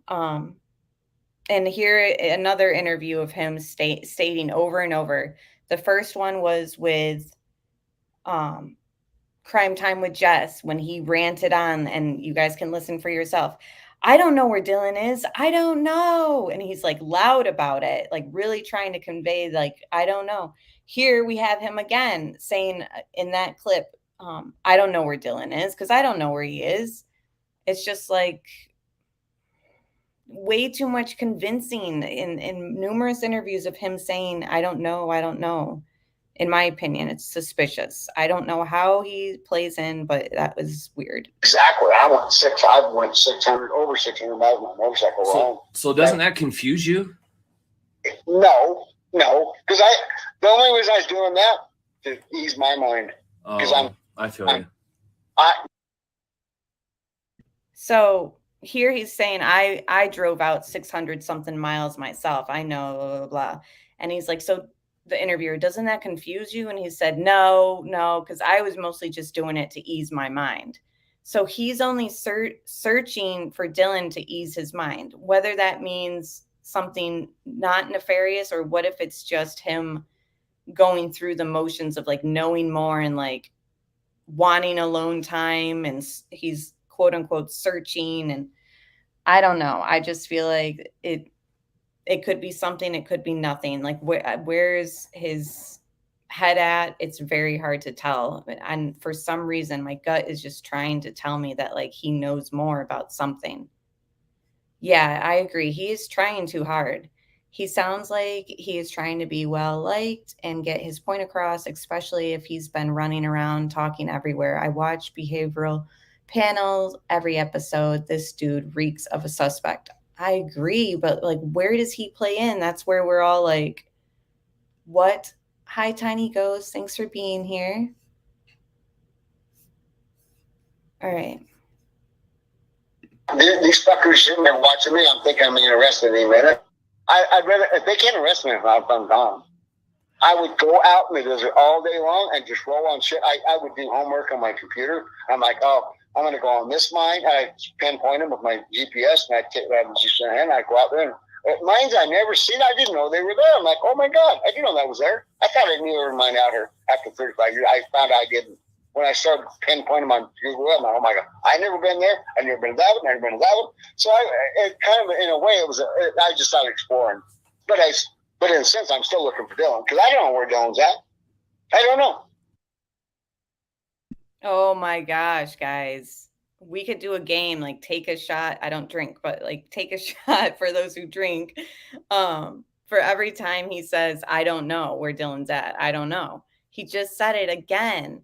And another reiterating again, like that he was just hiking. Like, it's not like he thinks that he's even going to find him. But then in other interviews, he said, I'm the only one who knows or how to find him or whatever. Hold on. Let me rewind this a little bit.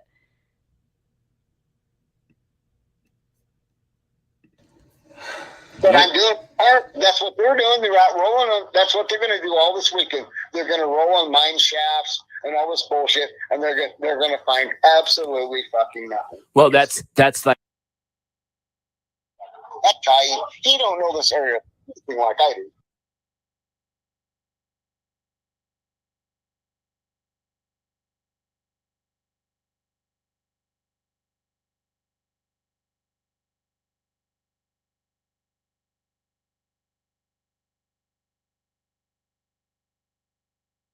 it's like wow, maybe Robert Aviles and Chase did actually do it.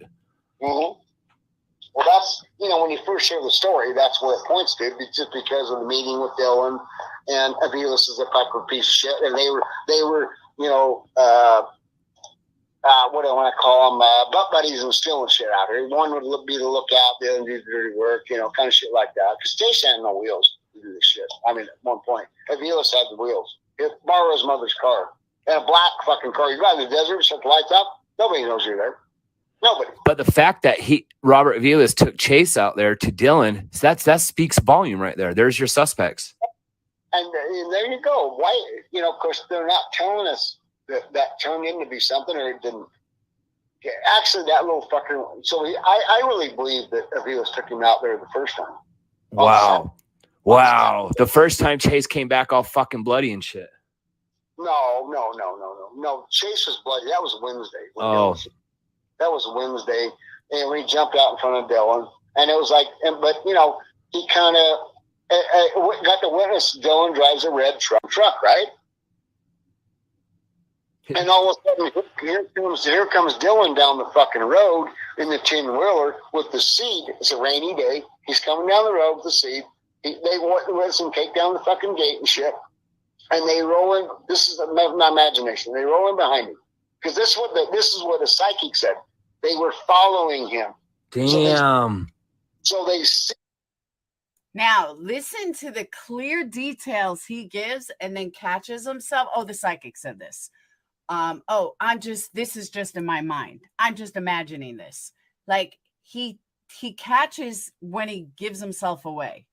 Like, really listen to what he's saying here. I listened to it twice. This is going to be my third time. See him in this truck. They realize that's Dylan, and so maybe this must be his farm. I don't know where he's coming. They don't care about that. They're like, that's Dylan. So he takes down the gate, and he goes in, drives up, parks in this fucking building, and they pull up right behind him. He's getting out. Now, this is the part that we listened to earlier about his theory. Did you guys want me to play it again? It's like 5 minutes long though, but he's gonna go into that whole theory of what he thinks happened. And I know that some people joined us a little bit late, so should I keep going with that? This guy seems to know too much. Everyone is saying the same thing, and we can't all just be wrong, or I guess it's possible. Every time he catches himself, right? And in the interview, I believe with Crime Time with Jess, there were times where he said something and then he was like, well, in my head, I'm thinking that. And there was another time he said something and he was like, and the psychic told me that. And it's just very weird. Okay, yes, I'll play it for you, Duke, and everyone else who joined.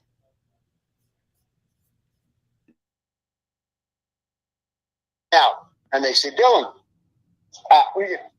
will you hire us? We need a job. And Dylan's looking, I'm like, no, I'm not hiring. I don't need no help right now. I got plenty of help. And they're like, and then it goes right to, they heard about $30,000 check. Then it rolls to, okay, fucker. Give us the money.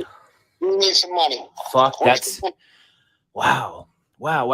You And Dylan's, he's a cocky little fucker. If they said, we want your money, he's like, fuck you. You know, that's kind of a stupid thing to do. In a way, if there's two guys running you and you act like that, you said, oh, you want money? Why, you hold me up or something? Yeah, we got a gun. Here it is right here. Oh, okay. Well, we got to go for the, can you give me a ride back to my farm? That's where my money's at. It's not here. I just park my truck here. That's all. I don't have no money here, but let's go for the ride and I'll give you some money. Get you off my ass, you know?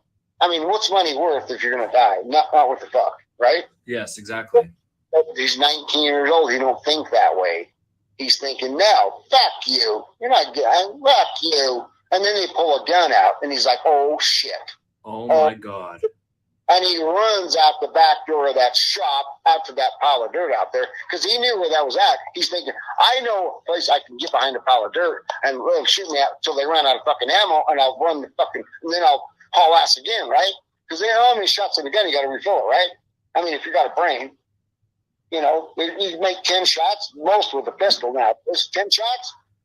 They shot at me 10 times. I'm gonna, you know, but I think what happened is one of them went out there after they shot at him. They went out there. They thought they hit him, and they may have hit him because that one of the psychics said he got hit in the head, and they thought he was fucking dead. And they go out there, and he's not dead. They're like, oh. Did you hear that right there? He goes, because that, and then it goes, that's what one of the psychics said. But maybe it's just him misspeaking, but what if he was about to say, because that's what happened, or because that's, and then he blames it on the psychic. Hold on.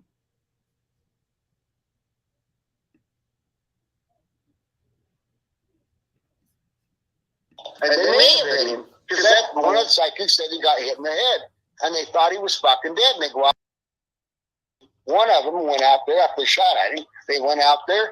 They thought they hit him, and they may have hit him because that one of the psychics said he got hit in the head, and they thought he was fucking dead. And they go out there, and he's not dead. They're like, oh shit, he's still alive. We thought we can't let him run away because he's gonna tell the authorities, right?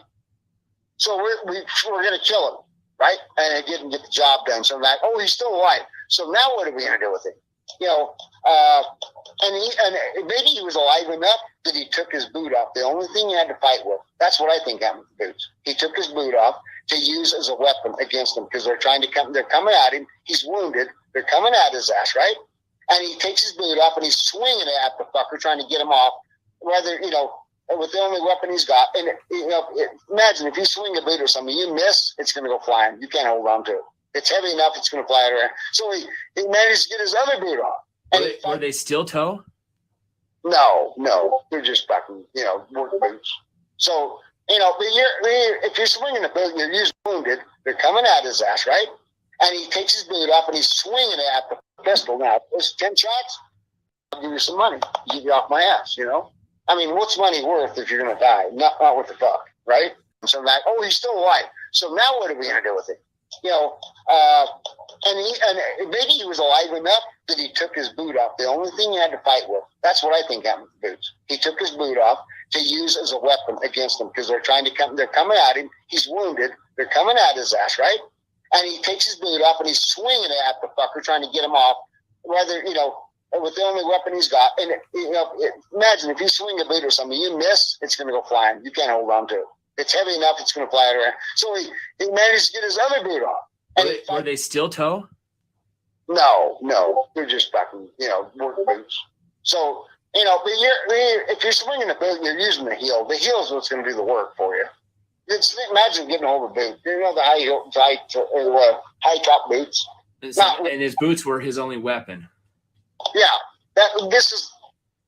maybe the Lord's putting these thoughts in my mind. They could be, I don't know. But I just want to imagine happen. So he takes his other boot off, and he takes a few swings at him, and he misses again. That boot goes flying the other fucking direction, right? Now he's fucked.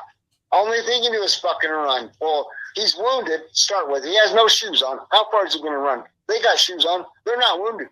And they chase him fucking down. They get their hands on him, and they start beating on him to calm him down, right? They're like, you motherfucker, you're not getting away. You better quit beating on. You better quit swinging because we're going to kick your ass. Damn. And then they put a fucking piece of twine around his neck, and they walk him back to their vehicle or whatever with a piece of twine around his neck. He has no way to get away at this point. He realizes, I'm fucked. I am fucked.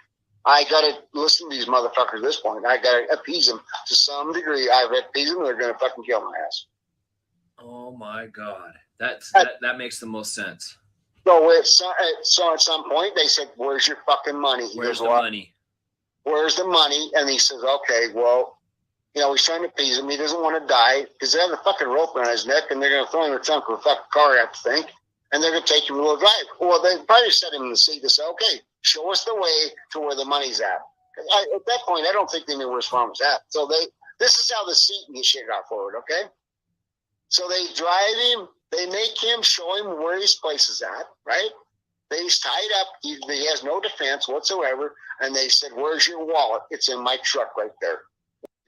And that's why they put him in the back of the truck, because probably blood was dripping out. Oh, I don't think that happened. No, I don't think that. But well, anyway, if he was shot, there would be, he would be dripping blood. Well, maybe that happened or maybe it didn't. You think there'd be blood. There'd be blood in the car, which is still sitting in town over here. It still sits in town, and nobody's looked at that fucking car. Now, who in the fuck is behind this investigation? Not even they caught Robert out there. They watched him out there one day. Justin was following him. He had somebody following him. He went out there one day and he came back. I don't know what happened on that. And he went out the next day again, and he was digging a hole. And that's when he called the authorities, and they actually arrested his ass. Holy shit! It's a stupid shit, is it not?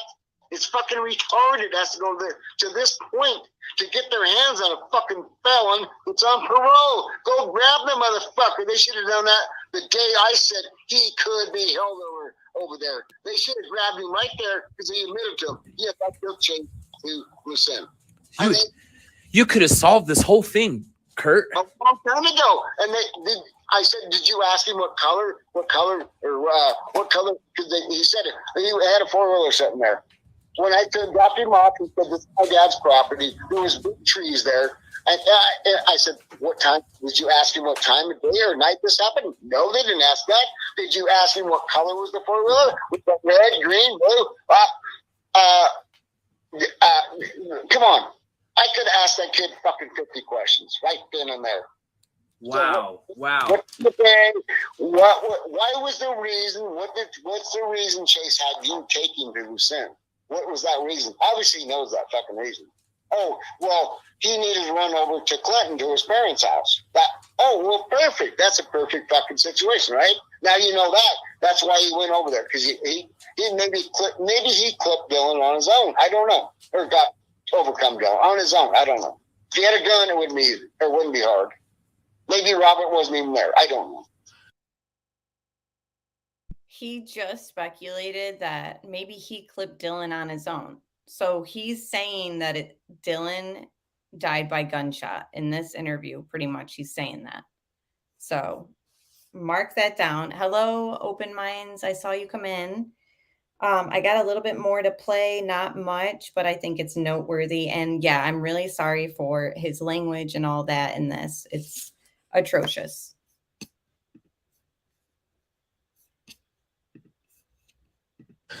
I think it's a good plausible thing. Or they did follow him into the grain shed, and did try to pull something. Dylan gets spooked, runs. They catch him behind that where his boots were at, make him take off his boots, leave him there, and then force him to start walking back to the truck. And get in the truck, and then demand the money. Get in the trunk, motherfucker. You're going for a ride. Yeah, and then demand the money, and maybe, you know, you say Dylan was a hard-headed, you know, kind of like a bully. I don't know. Yeah. Well, he's bullheaded. Bullheaded, yes, like bullheaded. He probably maybe fought. There was some resistance. They can't just let him go now because they you know, he's going to throw him under the radar. Yep, and he said that. I'm going to call authorities. I have to send you this goddamn reading because it's amazing. She mopped the whole thing out from the beginning. Damn. And him saying that it's all in writing, we want to see this because here's another example. He's like, and he did say that in the reading. You got to see this reading. It's amazing. Like referring to the psychic. And same with earlier in this, we heard him say, maybe the Lord is putting these thoughts, you know, in my head, or maybe it's, you know, that's why I'm imagining it. It's like convenient to like blame it all on something other than maybe possibly he knows more. And again, we're just speculating. We could be totally wrong. And obviously everyone is innocent until proven guilty in a court of law, but that doesn't mean we're not going to speculate here. It's just strange. Sorry. We should have talked about this earlier. You didn't start at the beginning. You had me convinced on conspiracy theories and shit. We're going to start with Ty Corbin that knows fucking nothing. I'm going to take you to show you the cemetery, and I'll show you about here about all the, show you this.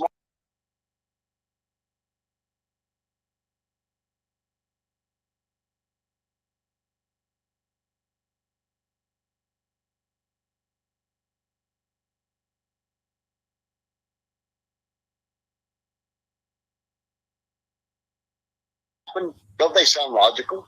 Yes. No, that makes the most sense. I don't know which one's the right one, but I sit here all day long and run this shit through my fucking little pee. So the interviewer is just saying like, yes, it makes sense. And Kurt says, I don't know where my theories come from, but don't they just sound logical? Brain. And it's not me. I don't believe it's me coming up with this. I pray about this every night. Lord, please help me have the thoughts to solve this so I can get the right information out there to solve this. I hate this. It's wrong. Dylan doesn't, if he's alive, we need to get on this ASAP. And that's why I can see now why you called Justin. You tried to stress to him, even if it's a tarot card reading, any kind of information would be good. Because they had nothing left. They come to a dead end road. He admitted, he's like, yeah, we kicked over brush over here. We've had horses, we had helicopters, we had drones, and we found nothing. I said, get your ass to Montello, because this little fucker that took Chase out there, he knows more than any of us know at this point. We need to roll that little bastard and put some fucking pins and needles under his fingernails and get him to talk. And that's why Ty got this all fucking confused. Whatever. Because Justin told Ty, so Ty's running with, well, Kurt told Justin this. No shit, because he was concerned. And Ty has it all fucking backwards. Yeah, exactly. And I told Justin, I said, we're I think it was 8 or 9 days in. I said, imagine this. You know, I can't imagine you can contain Dylan in a house, but a horse trader or something, he could be in a horse trader around here with his fucking mouth taped shut, and and he's shitting himself and pissing himself. Because how do you contain somebody like Dylan? I mean, it can't be good. The kid wants to get fucking loose and get away, but if he's locked in a horse trader, he can't. He might get loose in the chain or whatever, but he still can't get out of that motherfucker. And he told me that, he said that for the news. Well, this Kurt said, my kid's being held, he's shitting himself and pissing himself. Well, fuck, I just imagined that. If he's being held captive, it can't be fucking good. God damn it, ain't like he's in a fucking prison cell and they can throw shit in there. He can't get out. In my mind, I'm trying to imagine, how do you hold somebody like Dylan? He's like a bull in Santa Claus. He wants to go away. And he's going to fight with but if he's wounded, he's bleeding, and he's lost a lot of blood, he's probably weak, and he's like, oh my God, I don't know if I'm going to slide this or not. I'm trying to put myself in Dylan's shoes. He tried to fight, They wounded him. Now he's like, okay, they got me. They got a rope around my fucking neck. I'm in a horse trailer, and they're throwing me a little grub once a day and a gallon of water. And I got to live in this motherfucker, right? This is my home, my new home. And I don't like it. And they probably were looking for his money or did find the money and buried it. That could be. Well, you don't have to bury money to get rid of it. Fuck. No, I think that, I said in the beginning, I don't believe his truck had anything to do with this. But with this new scenario of this other fucker out there in the desert by himself, he's a little short. This guy's jockey size. I talked to 3 people that knew this guy, and they said, yeah, he's a little fucker, like a jockey. He's really small, way shorter than me. I know there's a jockey out right now. This guy just moved here. He's a jockey. And he's a little short fucker. I can look over his head. He's skinny.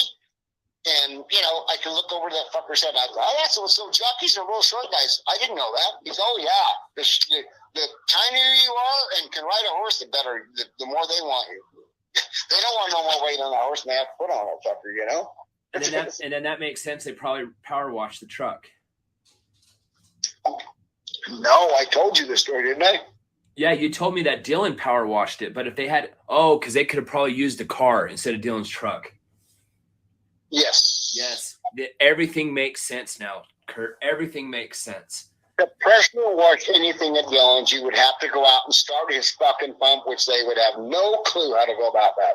To supply the water to the pressure washer. That's what, that's why I call his mother a dumb. And how does he know that they would have no clue how to use the pressure washer? Like, who is they?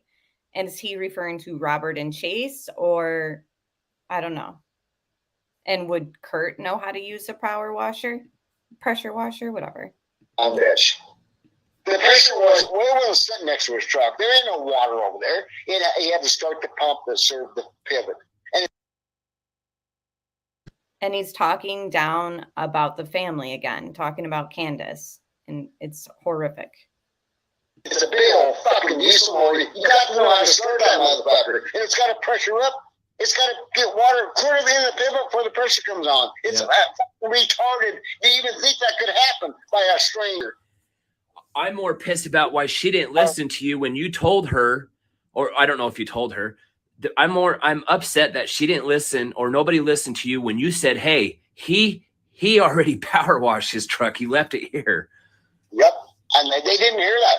They didn't hear that. Or they didn't want to hear it.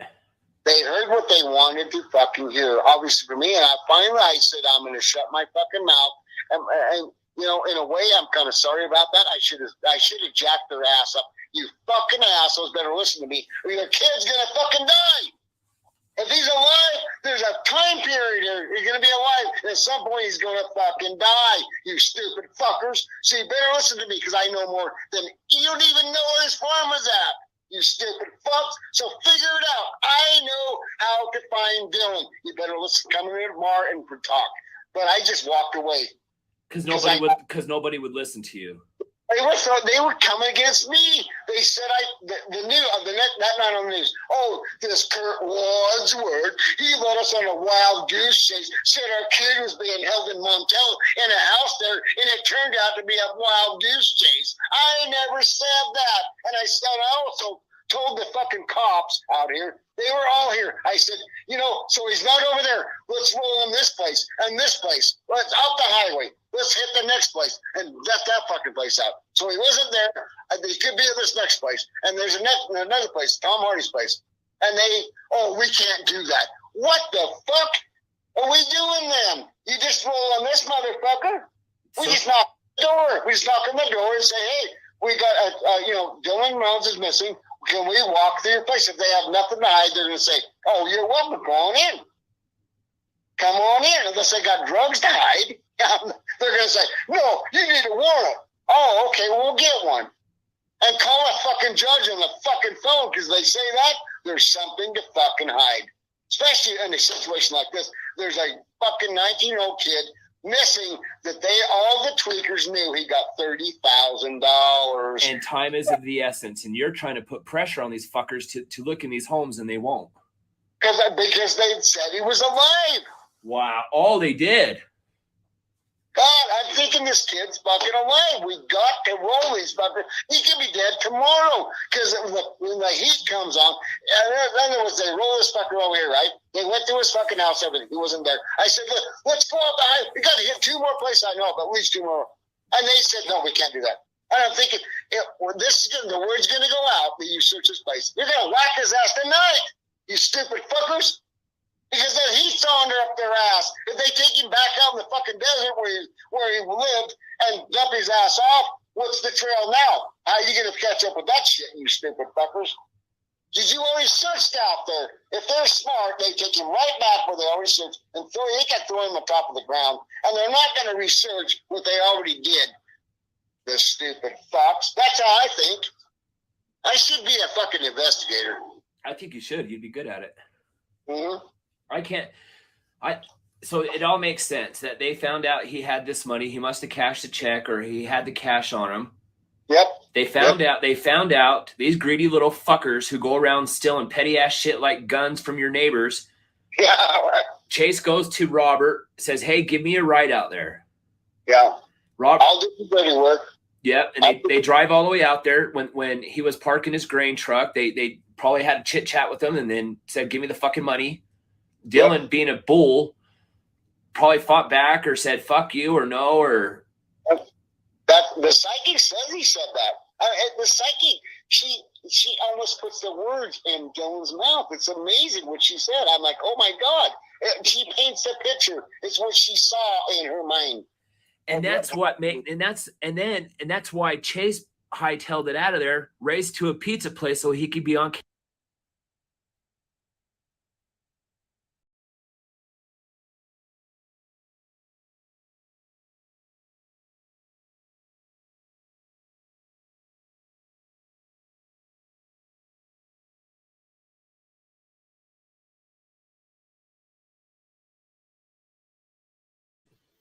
All right, so that was where that public interview drops off.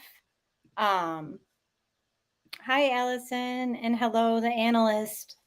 Thank you for being here.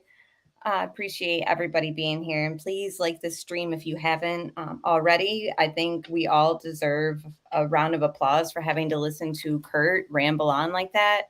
It was very hard to listen to, but it's just one of those things where we've done this before in other cases. We have to suffer through and try to figure out what's true and what's BS. It's very hard, but let me run through a few notes of mine that I have, and then that'll pretty much conclude things. So Kurt's alibi is that he was at some family gathering and that there was 15 or so people there and that his daughter is part of his alibi. And I feel like that's problematic because we just don't know, would his daughter be somebody to cover for him? Or, is she trustworthy? We don't really know anything about her, I know that was brutal to watch. That on the screen, T-Spiracy, is Jim, the person who they're calling in the media and in court reports the main suspect who lived on the property where the grain shed was. So there's just a lot of shady people and numerous people in custody, but Kurt, whose interview we just heard, is not in custody. So Kurt says Jim had a key to the gate. And then Dylan's family claims that Dylan had a key to the gate. So it makes me wonder, is Jim telling Kurt certain things that the family isn't being told? Or is Jim telling Kurt certain things that he's not telling law enforcement? Where is Jim getting the information that where is Kurt getting the information that Jim had a key? I just would like to know that. Kurt doesn't think the truck has anything to do with this. That was his exact words. The exact quote was, I don't think the truck has anything to do with this.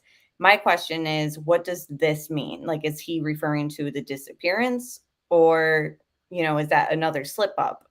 And he knows what this is. He's put a lot of emphasis on thinking that Dylan possibly left there alive. And I think that that's definitely possible. Why Kurt is getting these feelings. You know, he's blamed it on the Lord. He's blamed it on psychic. He's blamed it on his own mind. You know, we don't really know. He talks like he really did know how to find Dylan, and especially when he's talking about how the family didn't listen to him and all this stuff, like the way that he's trying to express himself there, where, you know, it's so hard to hear because he's just yelling and mad and using profanities. He's really sounding almost like he knew the answer. And when he says that he prays at night that he gets the answers and where to find them, I almost wonder if it's actually him praying that, you know, he wouldn't have these thoughts of what he does know in his head. It's just a possibility in my mind, in my opinion. His first interview, he sounded like positive and like he could still be out there and time is of the essence. And then in this interview, he sounded very much like, you know, giving gruesome details and graphic details and way too detailed accounts of what he think happened. So the last ping from Dylan's phone, not the last phone call with his grandmother in the morning, but the last ping from his phone, the one that was at 3:41 in the afternoon, that radius of that ping is actually 15.4 miles. And the farm is within that ping, within that mileage, the 15.4, but that is still up in the air where exactly or why that ping went off.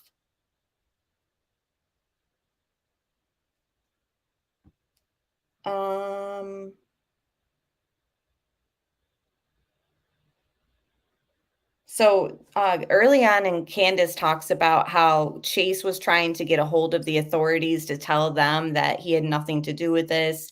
And Candace says that, you know, they wouldn't even get a hold of Chase when he was reaching out to them.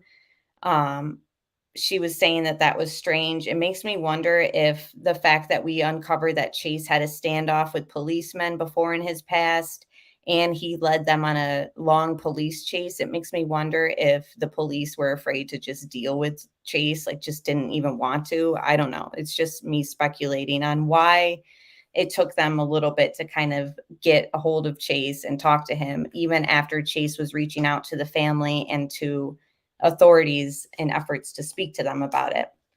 So in the first Idaho interview, I found it noteworthy too, re-listening to it, that Candace said, I think someone took him. So she doesn't come out and saying, I think something happened at the farm or at the grain shed. She pretty much said, I think somebody took him. So I found that interesting, what was in her mind at that moment, like what made her think that he was taken.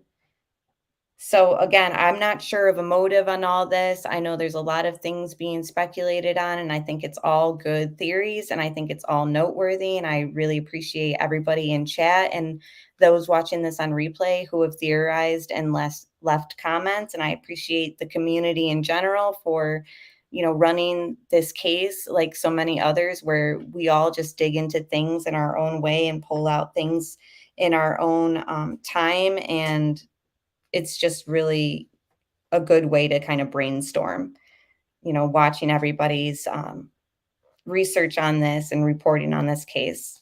So Candace also said that there's a lot of bizarre stuff out there. So that was mentioned in the first interview too, that I thought was interesting. You know, it's just well known that just crazy things out there. And even Kurt was talking about how Justin ran across a few meth labs out there and all that. So all right. If there's more that I forgot to talk about, I'm sure I can add it in our next live stream. Hopefully we have some good news to report in the next live stream on this case, and we can get some closure for the family and for everyone who's just learned so much about who this young man was and just want answers for everybody. And, you know, it's just one of those things. Once you jump down a rabbit hole like this, I just have a hard time letting go of this without more of a conclusion. So hopefully that ends up happening in this case. And again, thank you all for being here and appreciate everybody for stopping by. If you haven't liked this stream, please do so and subscribe as well. And I'd love to have another chat with you guys in the near future. So we will talk soon, guys, and goodbye.